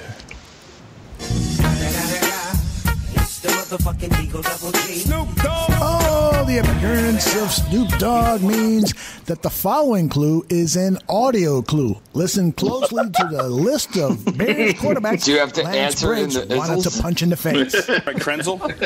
Yes, wanted to punch him a couple times. Caleb Haney? Wanted to punch him 4 times against AFC. Okay. Rex Grossman? I wanted to punch Rex Grossman in Miami. Cordell? Yes, I wanted to coach my very first football game against San Fran. Uh-huh. Jonathan Quinn? Yes, I wanted to punch him because defense is on the field 90 plays a game. Lance Briggs wanted to punch every Bears quarterback he ever played with, evidently. But this is the Bears quarterback that he most wanted to punch. Oh, did Phil say something? I'm sorry. He did? I didn't know you had to listen to the whole audio. I thought it was bullshit. Was it? Bullshit. You better answer the question. You Yeah. Who is Jay Cutler? That is correct for 300 points. And that leaves us with the final clue for 500 points, and it is... Surprise, motherfucker. It's the Daily Double. A Daily Double. So, Phil, how much are you going to wager? I would guess you're going to wager. Wagering it all. Wager it all. That's 600. Putting it all on the line. All right. Keep it 100. All right. These two were once amazing defensive players on the field, and after their careers were over, they were amazing at offending players they thought underperformed. They did it here on their radio show after a horrible loss to the Green Bay Packers. Listen to this. My point is, in this game, it's called fear factor. How are you going to put the fear factor in Cutler when he's fire him? Well, was that BG after McAdoo got fired? You have 10 seconds to tell us the name of those two former defensive players And your 10 seconds begins now. Who is Doug Buffone and Dan Hampton? Idiots.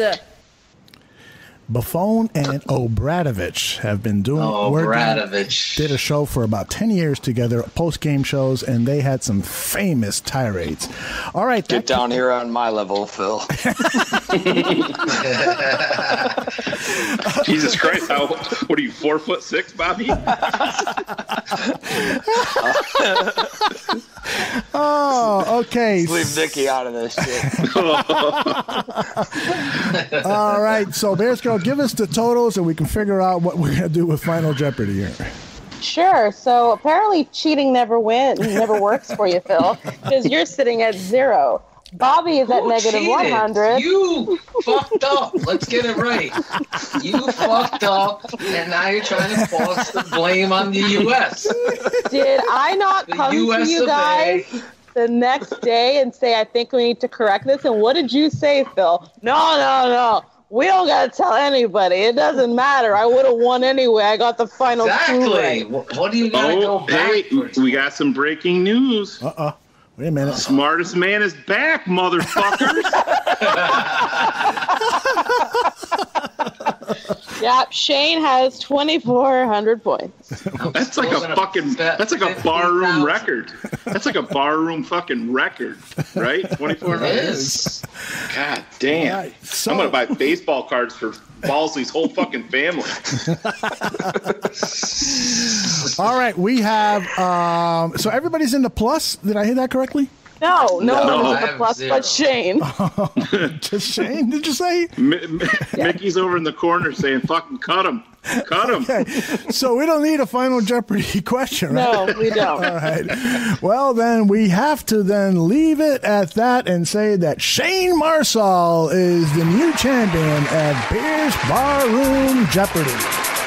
Yeah! I'm going to mix in some sound here. Awesome. That was fun.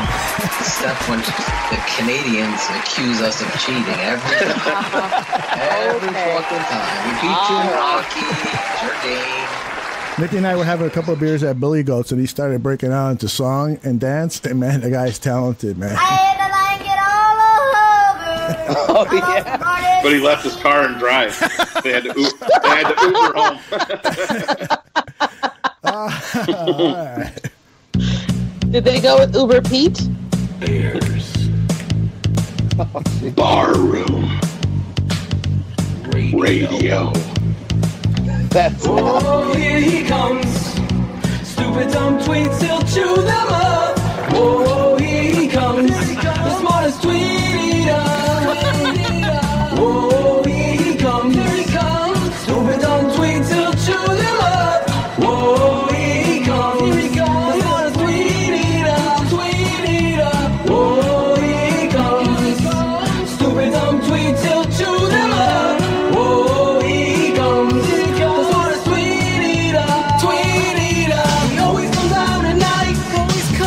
The mailman, no hype. Nothing's a surprise. He's seen it all before. Always prepared. He's on 100 Bruce's tweet of the week is all that you wait for. Shayne Marsaw. All the barflies see. You can't believe his tweet of the week. Shayne is wild. This dude brings the truth so hard. Truth is what matters. If you listen to the show, things will take you off guard. Oh yeah. Shayne Marsaw. Oh, here he comes. Stupid dumb tweets, he'll chew them up. Oh, here he comes. The smartest tweeter. Oh, here he comes. Stupid dumb tweets, he'll chew them up. Oh, here he comes. The smartest tweeter. Oh, here he comes. Watch out, boy, he'll chew them up. Another classic. Another Another classic. barroom classic. Oh my gosh. That jukebox in our barroom, when we finally get our real barroom, that jukebox is going to be filled with hits, and it's fucking going to be playing Philatosian classics all night long. Listen, today I spoke to Poles. And Poles actually came up with a great idea. Yeah? More Phil. Actually, this has to do with you, asswipe. Hey, fuck you, Shayne. Yeah, fuck you. Can't take it this seriously. The rain is covering my theaters. The worst producer. Aldo. The best thing about me is I'm not you.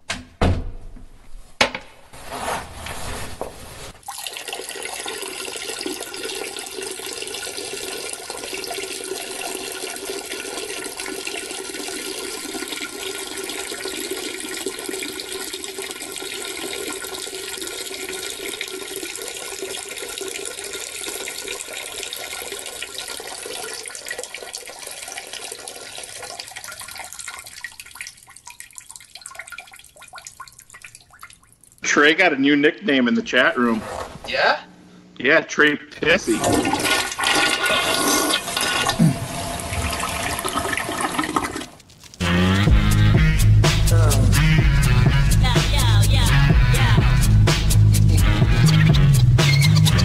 I know a few insiders, but most are fakes and liars. Still no one compares to that dude they call Draft Dr. Phil.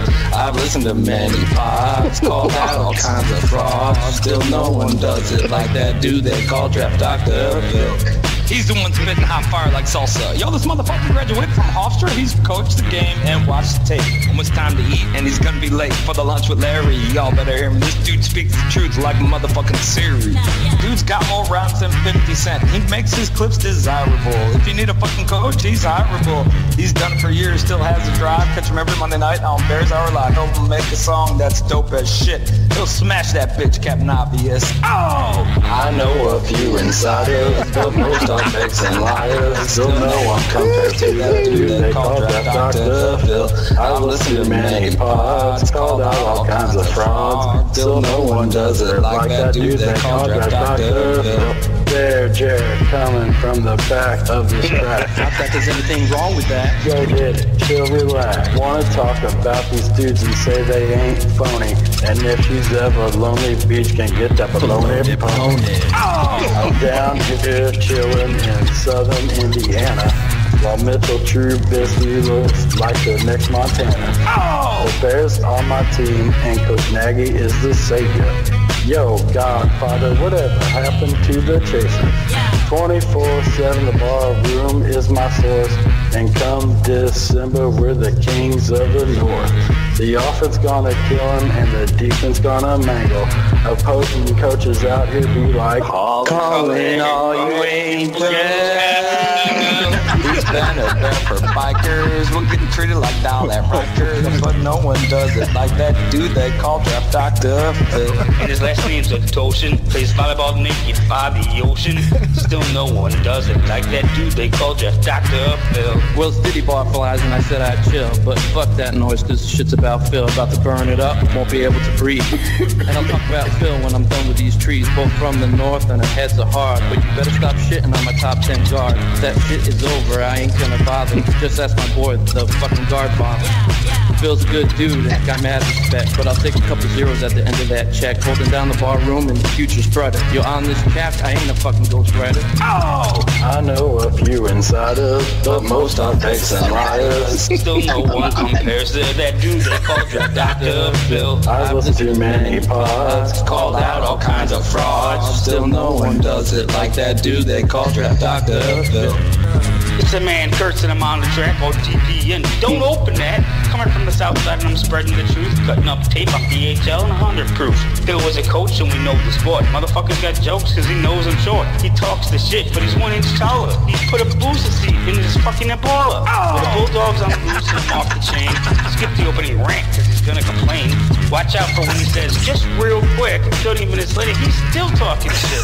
But I know real he's a friend of me, even though Shayne whoops that ass at Jeopardy. Time to wrap it up, Jason. This shit's insane. Yo, hop in the ride. I'll drive to the game. He's been a bear for bikers. We'll get treated like all at Rikers. But no one does it like that dude they call Draft Dr. Phil. And his last name is Atoshin. Plays volleyball naked by the ocean. Still no one does it like that dude they call Draft Dr. Phil. Little Nicky at the wheel, and we're going far. I ain't getting in the motherfucking car. We'll crash and burn. They'll kill us all. How about I drive and Bellamy catches his ball? Yo, Mitchell, throw that bitch 7 and his ass will drop 6. Yo, shut the fuck up. It's Tweets of the Week. Shayne's coming at him and he's talking shit. Okay, motherfuckers, I can't take no more. Yeah, you're right, Jared. It's time to bounce. Hey, motherfuckers who took my ounce. Diddy, I saw you stash that shit in the dash. Guys, just get in. I won't drive fast. Shit, I'll get in if we puff past. I'm riding shotgun. I already talked this. Just tell my wife I love her. And don't forget the kids. Watch out! Oh, shit!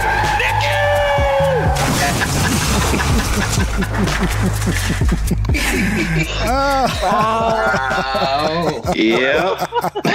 Those are our boys of Barfly. You're most So Thomas, loud. if you're listening to our rappers. So Trey, can you critique that for us? Wake up, white people! Well, the whiteness was definitely strong on that. Oh my god! I'm crawling in a fucking tanning bed right now to distance myself. Yeah, I was. Your face is strong with this one. Hey, Phil, what do you think? This song is yours, baby. This is going to be the new Bears Out Alive theme song. Yeah, Phil, that's what you get for having all those shout outs, you dumb fuck. Listen. Phil's actually speechless. No, the A for effort is there. Oh, absolutely. You know what I'm saying? Like, to put yourself out there, being 100, it just says a lot about those guys, to be perfectly honest. It's very, very flattering to me that they would go out of their way to do that, and all 100 prove truth. But I mean, guys, you gotta stay on the beat. That's what I was going to ask. What was the point of the music in the background? Oh, Phil, one thing though, a little nugget on this. They all did that in one take. And it only took Aldo, what, an hour to cut that all together? You gave it away. I did help them put it together. And so when you are criticizing the fact that they're not on the beat, that's my fault. We're blaming Aldo because I love those dudes, and there's some lines in there. There are some great lines. There's Absolutely. some good stuff. Maybe they need me and Trey to drop a couple bars for them. And then Jer is so soulful. I mean, you could just when Jer came in, I lost it. Monotone Jer. I can't believe I'm His saying name this, but calling all angels is better. Well, listen, I tell you, this is one of those works of art, that is so bad. Yeah. We're going to play this over and over and over. It's definitely original song. I think, hey, Phil, you should tinker with it. What's the name of our man up in Iowa who worked with you on a track recently? Jason McFly. Yeah. Jason McFly. No, Jason right now is saying, fuck you guys. For Thomas, we need to play the steak and whiskey. Phil, before you tinker with that, you might order a whole fucking case of Blue Chew before you tinker with that.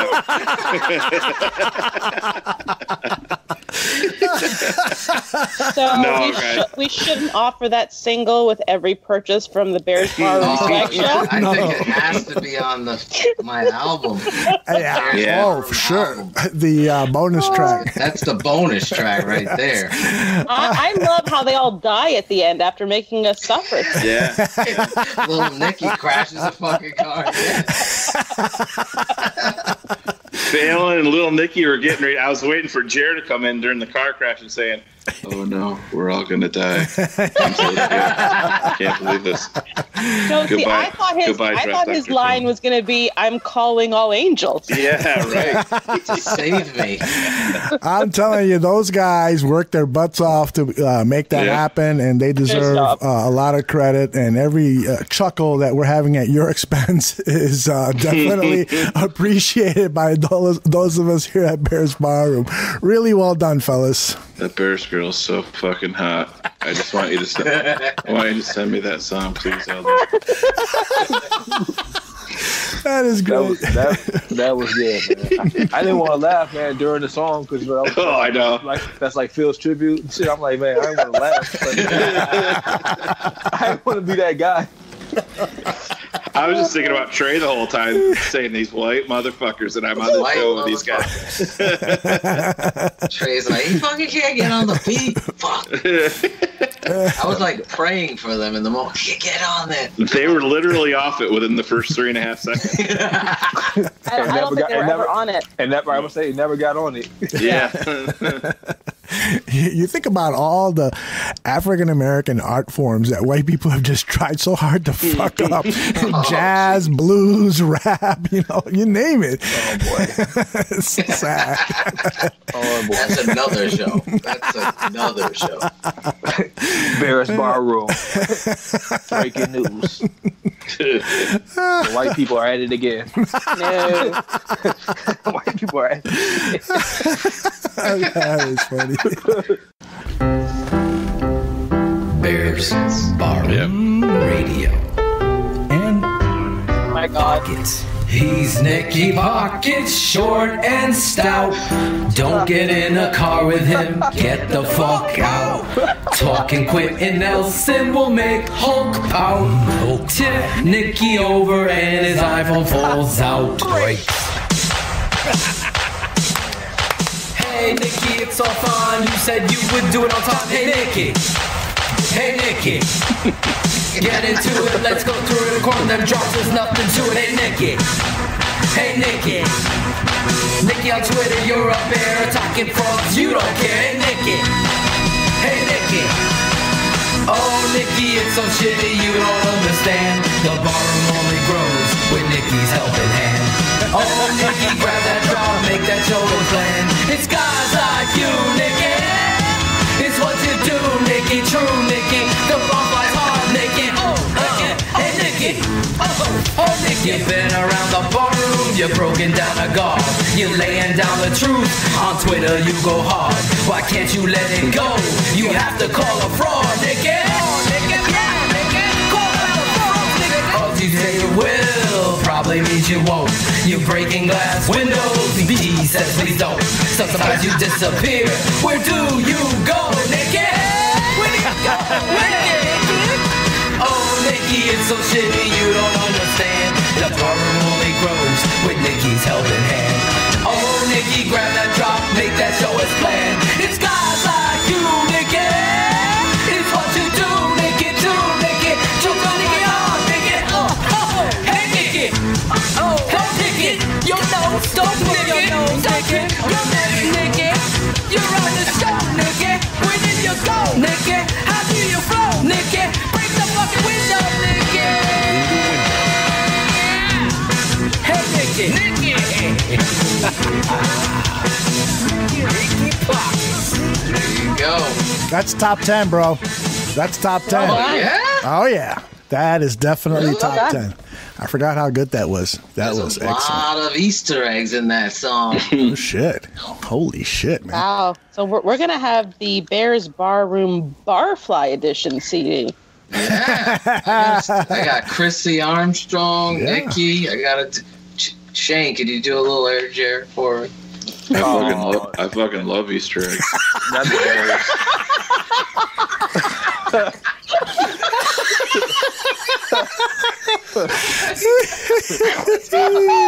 Oh my god!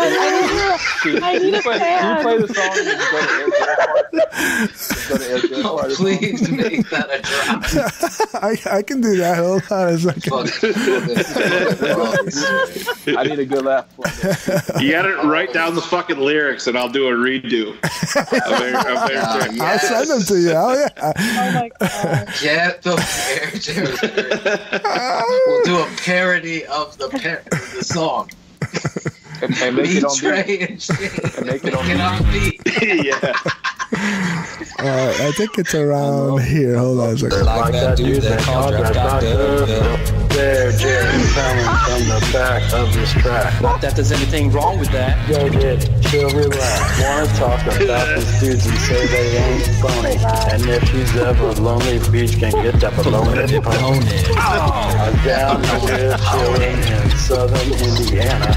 While Mitchell Trubisky looks like the Mitch Montana. The Bears on my team, and Coach Nagy is the savior. Yo, Godfather, what happened to the chase? 24/7 the ballroom is my source. And come December, we're the kings of the north. The offense gonna kill him, and the defense gonna mangle. And coaches out here be like, calling all you. I don't know what's funnier, the actual verse or Shayne's interpretation. It's a close battle. We gotta do a poll. We could do a poll. That is very You ever laugh when you ever laugh so Holy hard your fucking rib you just start hurting? Yeah. Yes, that's where I'm at. Hold on, guys. Hold on. The Mitchell Trubisky's. Mitchell Trubisky.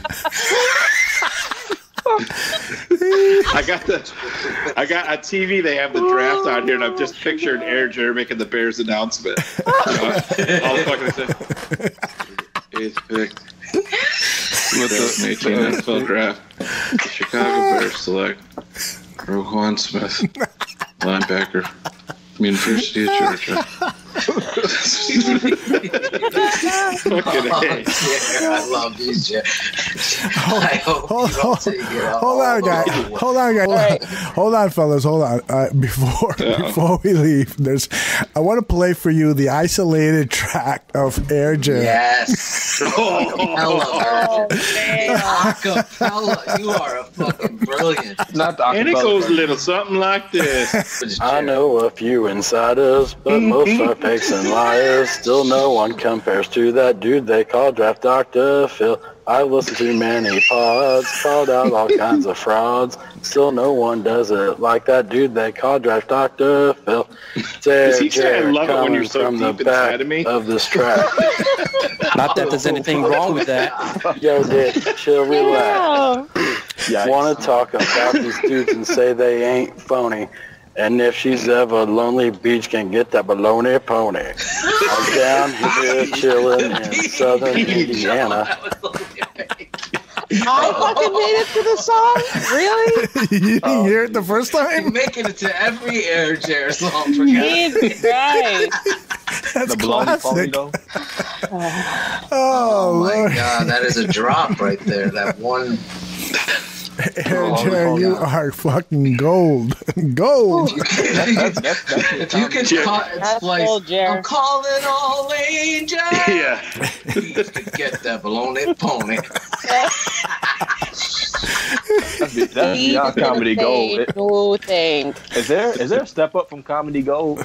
Like, whatever that is, that's that song. Titanium. He should have his own Titanium? Saturday Night Live skit. Is it titanium or See it like or in something the like Jair basement, the Jair man cave. Yeah, that would be awesome. Welcome to the Air Jerry Show. Let's get fucking crazy.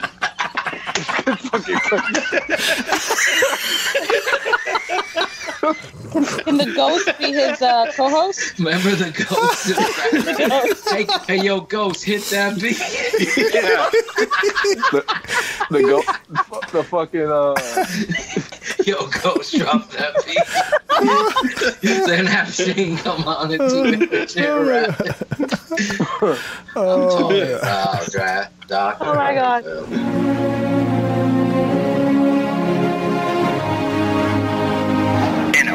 football world filled with degenerates and know-it-alls, one woman can read through the fakes and stare into their souls to find the truth. The barroom chat room is all over the place on Fuller. She gives us breaking news about coaches, players, and all angles. Some would say that occasionally she even calls all the angels. We asked the barflies in the chat room to give us their thoughts. She is the Bears Barroom moderator. News just broke a few hours ago. The Canadian vixen. Ladies and gentlemen, barflies around the world. We got a question for you from the chat room. It's the one and only Bears Girl. If you want to follow the individual contributors over at Bears Barroom, you're going to find that we're going to tweet about whatever the fuck we want to tweet about. There's a reason we all have personal handles, and there's a reason there's a Bears Barroom official handle. So figure out what you want to follow, figure out what you want to listen to, and go ahead and do that. But don't ever tell anyone or me what we can or cannot tweet about.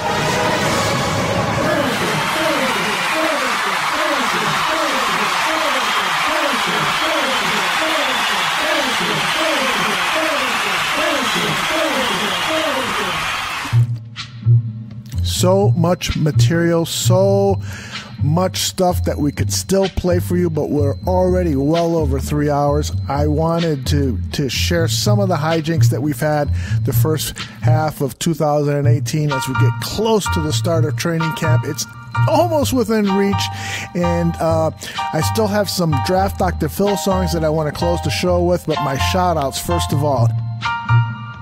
So many of you donated so generously to my birthday gifts that were presented to me this past week.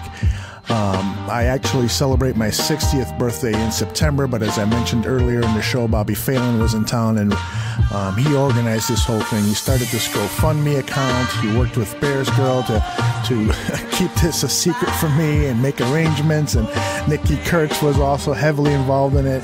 And I got to start with those three people, particularly Bobby, and offering my thanks.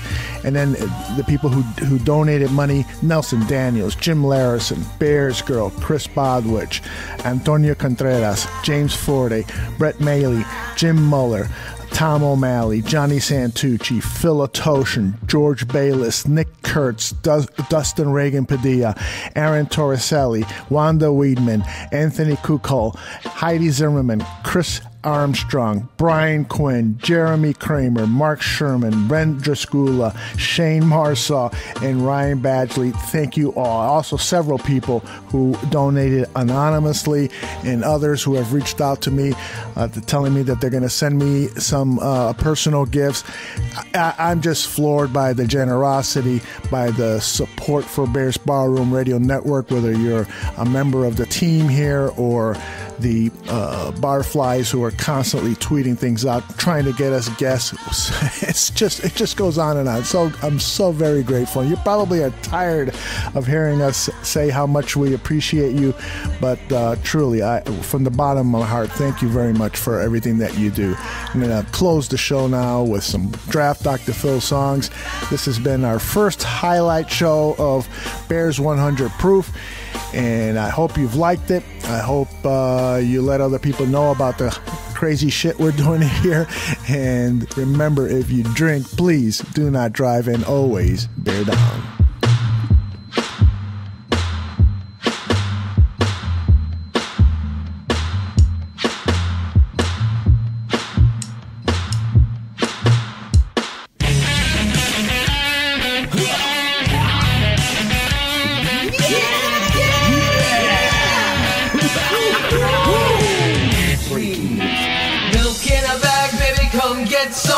Gotta be organic or you get none. Wearing my Bears gear, calling out the trolls. I used to be with Small, but now I run with Poles.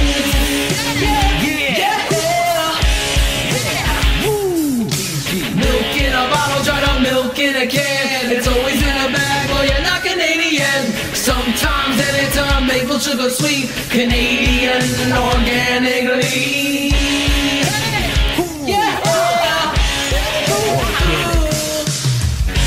Take the bag milk, shake it up.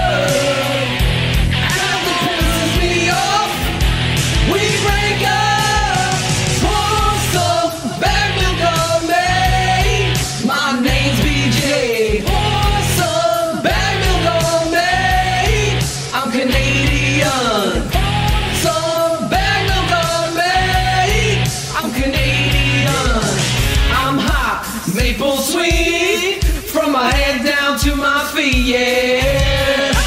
Listen.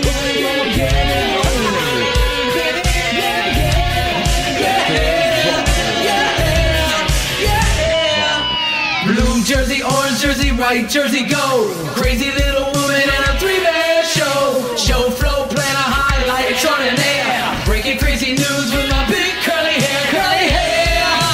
Whoa. Curly hair. PG. Bottles, milk in a can. It's always in the bag, looking like Canadian. Anytime, maple sugar sweet. Canadian, organically.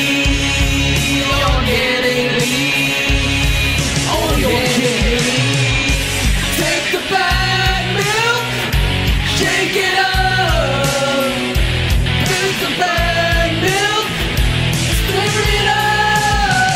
Pour some bag milk on me. My name's BJ. Pour some bag milk on me. Organically. Pour some bag milk on me. I'm Canadian. I'm hot, maple sweet, from my head down to my feet, yeah. Canadian, I'm Canadian. Did I mention I'm Canadian? I'm Canadian. Pour that bag milk on me. Nick Lee, from Regina. BG. Bag milk on me. I'm Canadian. BG. Live from Regina. BG. What up, homie?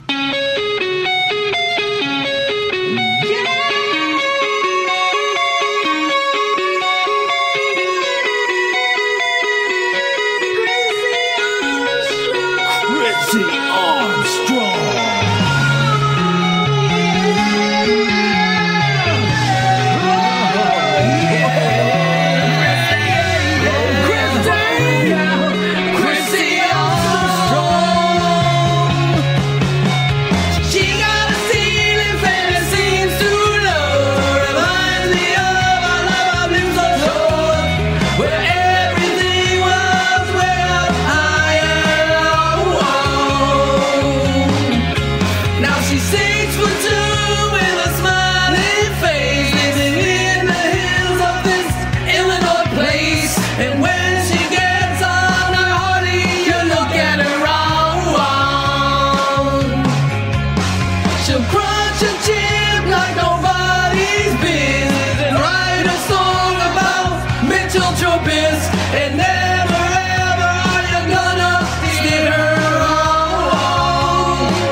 A faster wit than any of the Three Stooges. more insulting than an Alberto Riveron explanation. Blocked on Twitter by every moron with an insecurity complex. Hey, look! Over there! In the barroom! It's Stephen Hawking! Nah, he's dead. It's that astrophysicist Neil deGrasse Tyson. What? He's black. Is it Captain Obvious? No, it's the smartest man, motherfucker. Yes, it's the smartest man in the barroom. A strange Bears fan from Hammond, New York, possessing powers and abilities far, far beyond those of mortal fans. The smartest man who can recall football information and wins arguments in a moment's notice, and who, disguised as Shayne Marsaw, mild-mannered postal worker, fights the never-ending battle for truth, justice, and the barroom way. He is a superhero beyond recognition. He is the smartest man in the barroom.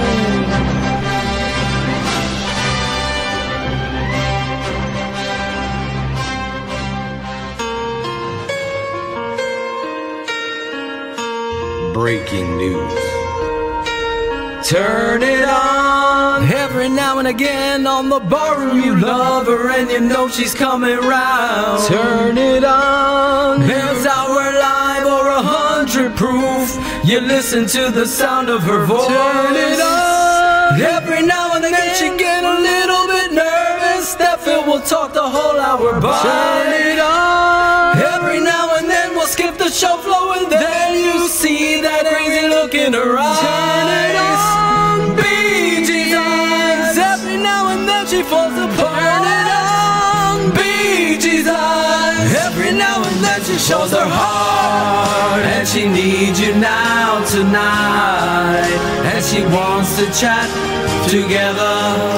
On Mondays you listen to her, but you be a barfly forever, and she'll only steer you right, cause the barflies unite. Together we can take you to the end of the show. Bears talk for an hour makes the barroom grow. Barroom grow. Don't know what to do, you're trapped in the dark. Follow Bears Barroom, you get that best part. Bears Hour Live, always on Monday night.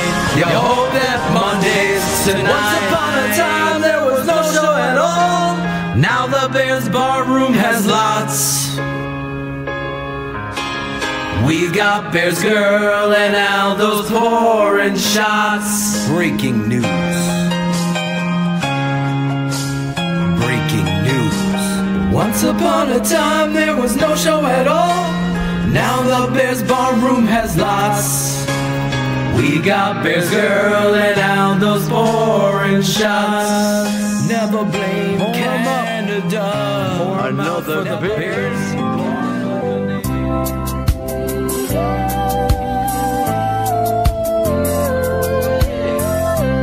No quitter, no cry. No quitter, no cry. No quitter, no cry. I remember when we outdoors hid on the barroom in Chi-Town. Yeah, Aldo, he was mad, but he no hypocrite, and he would mingle with the barflies. Yeah. Good followers we have, and good ones we've gained along the way. Hey, in the barroom, you gotta know your past. So I say, hey, no Quinta, no cry.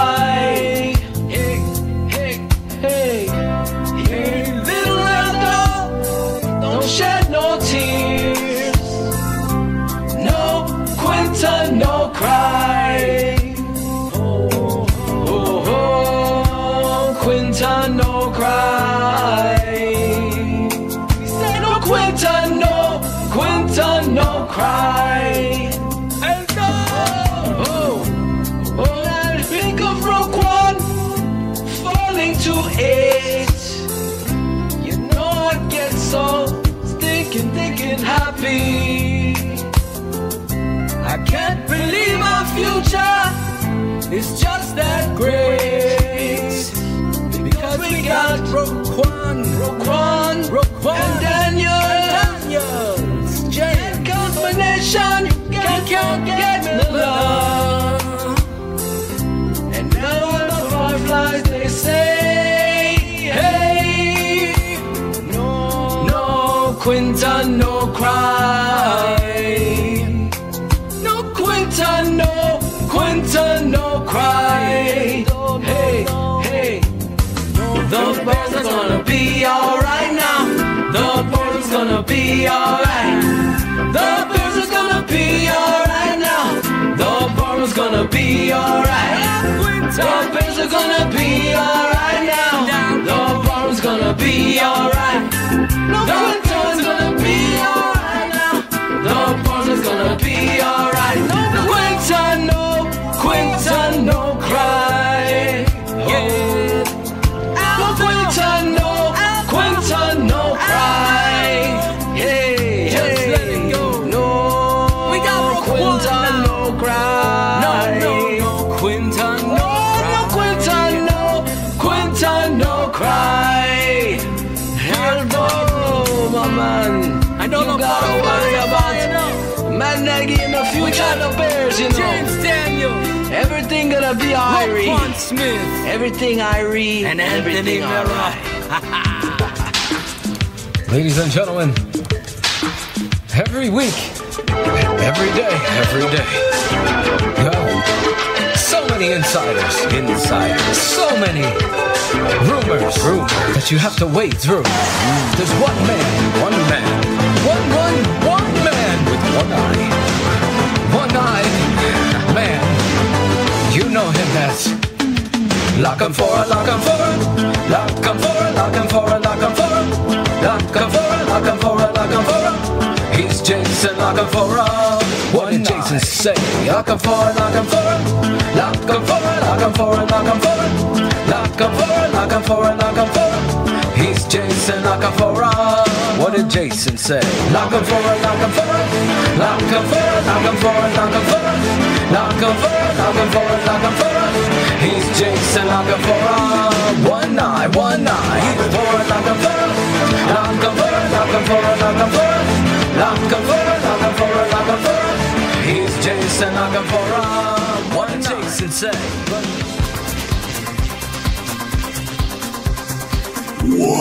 Jordan Howard. Every defensive coordinator is going out of their way to stop Jordan Howard. 2.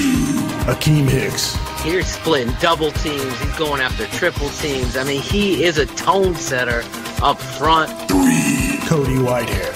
This kid, the sky's the limit. Please keep him at center. 4. Adrian Amos. Clearly is an alley football player. What a season he had. 5. Mitchell Trubisky. The improvement, the accuracy, the athleticism. Tape doesn't lie. The scoreboards and the stats sometimes can. 6. Kyle Fuller. Came back, proved everybody wrong, and busted his hump. Deserves this positioning, and he deserves to be a Bear and get a long-term deal. 7. Danny Trevathan. Physical, flowing to the football, being aggressive. 8. Tariq Cohen. He's such a weapon and something that we are going to be excited for with Coach Matt Nagy. 9. Eddie Goldman. When this guy's healthy, he is a force to be reckoned with. He makes and forces double teams that makes Akiem Hicks that much better. 10. A tie. Eddie Jackson. We love this football player on tape. Kyle Long. If Kyle's healthy, he could be in the top 2.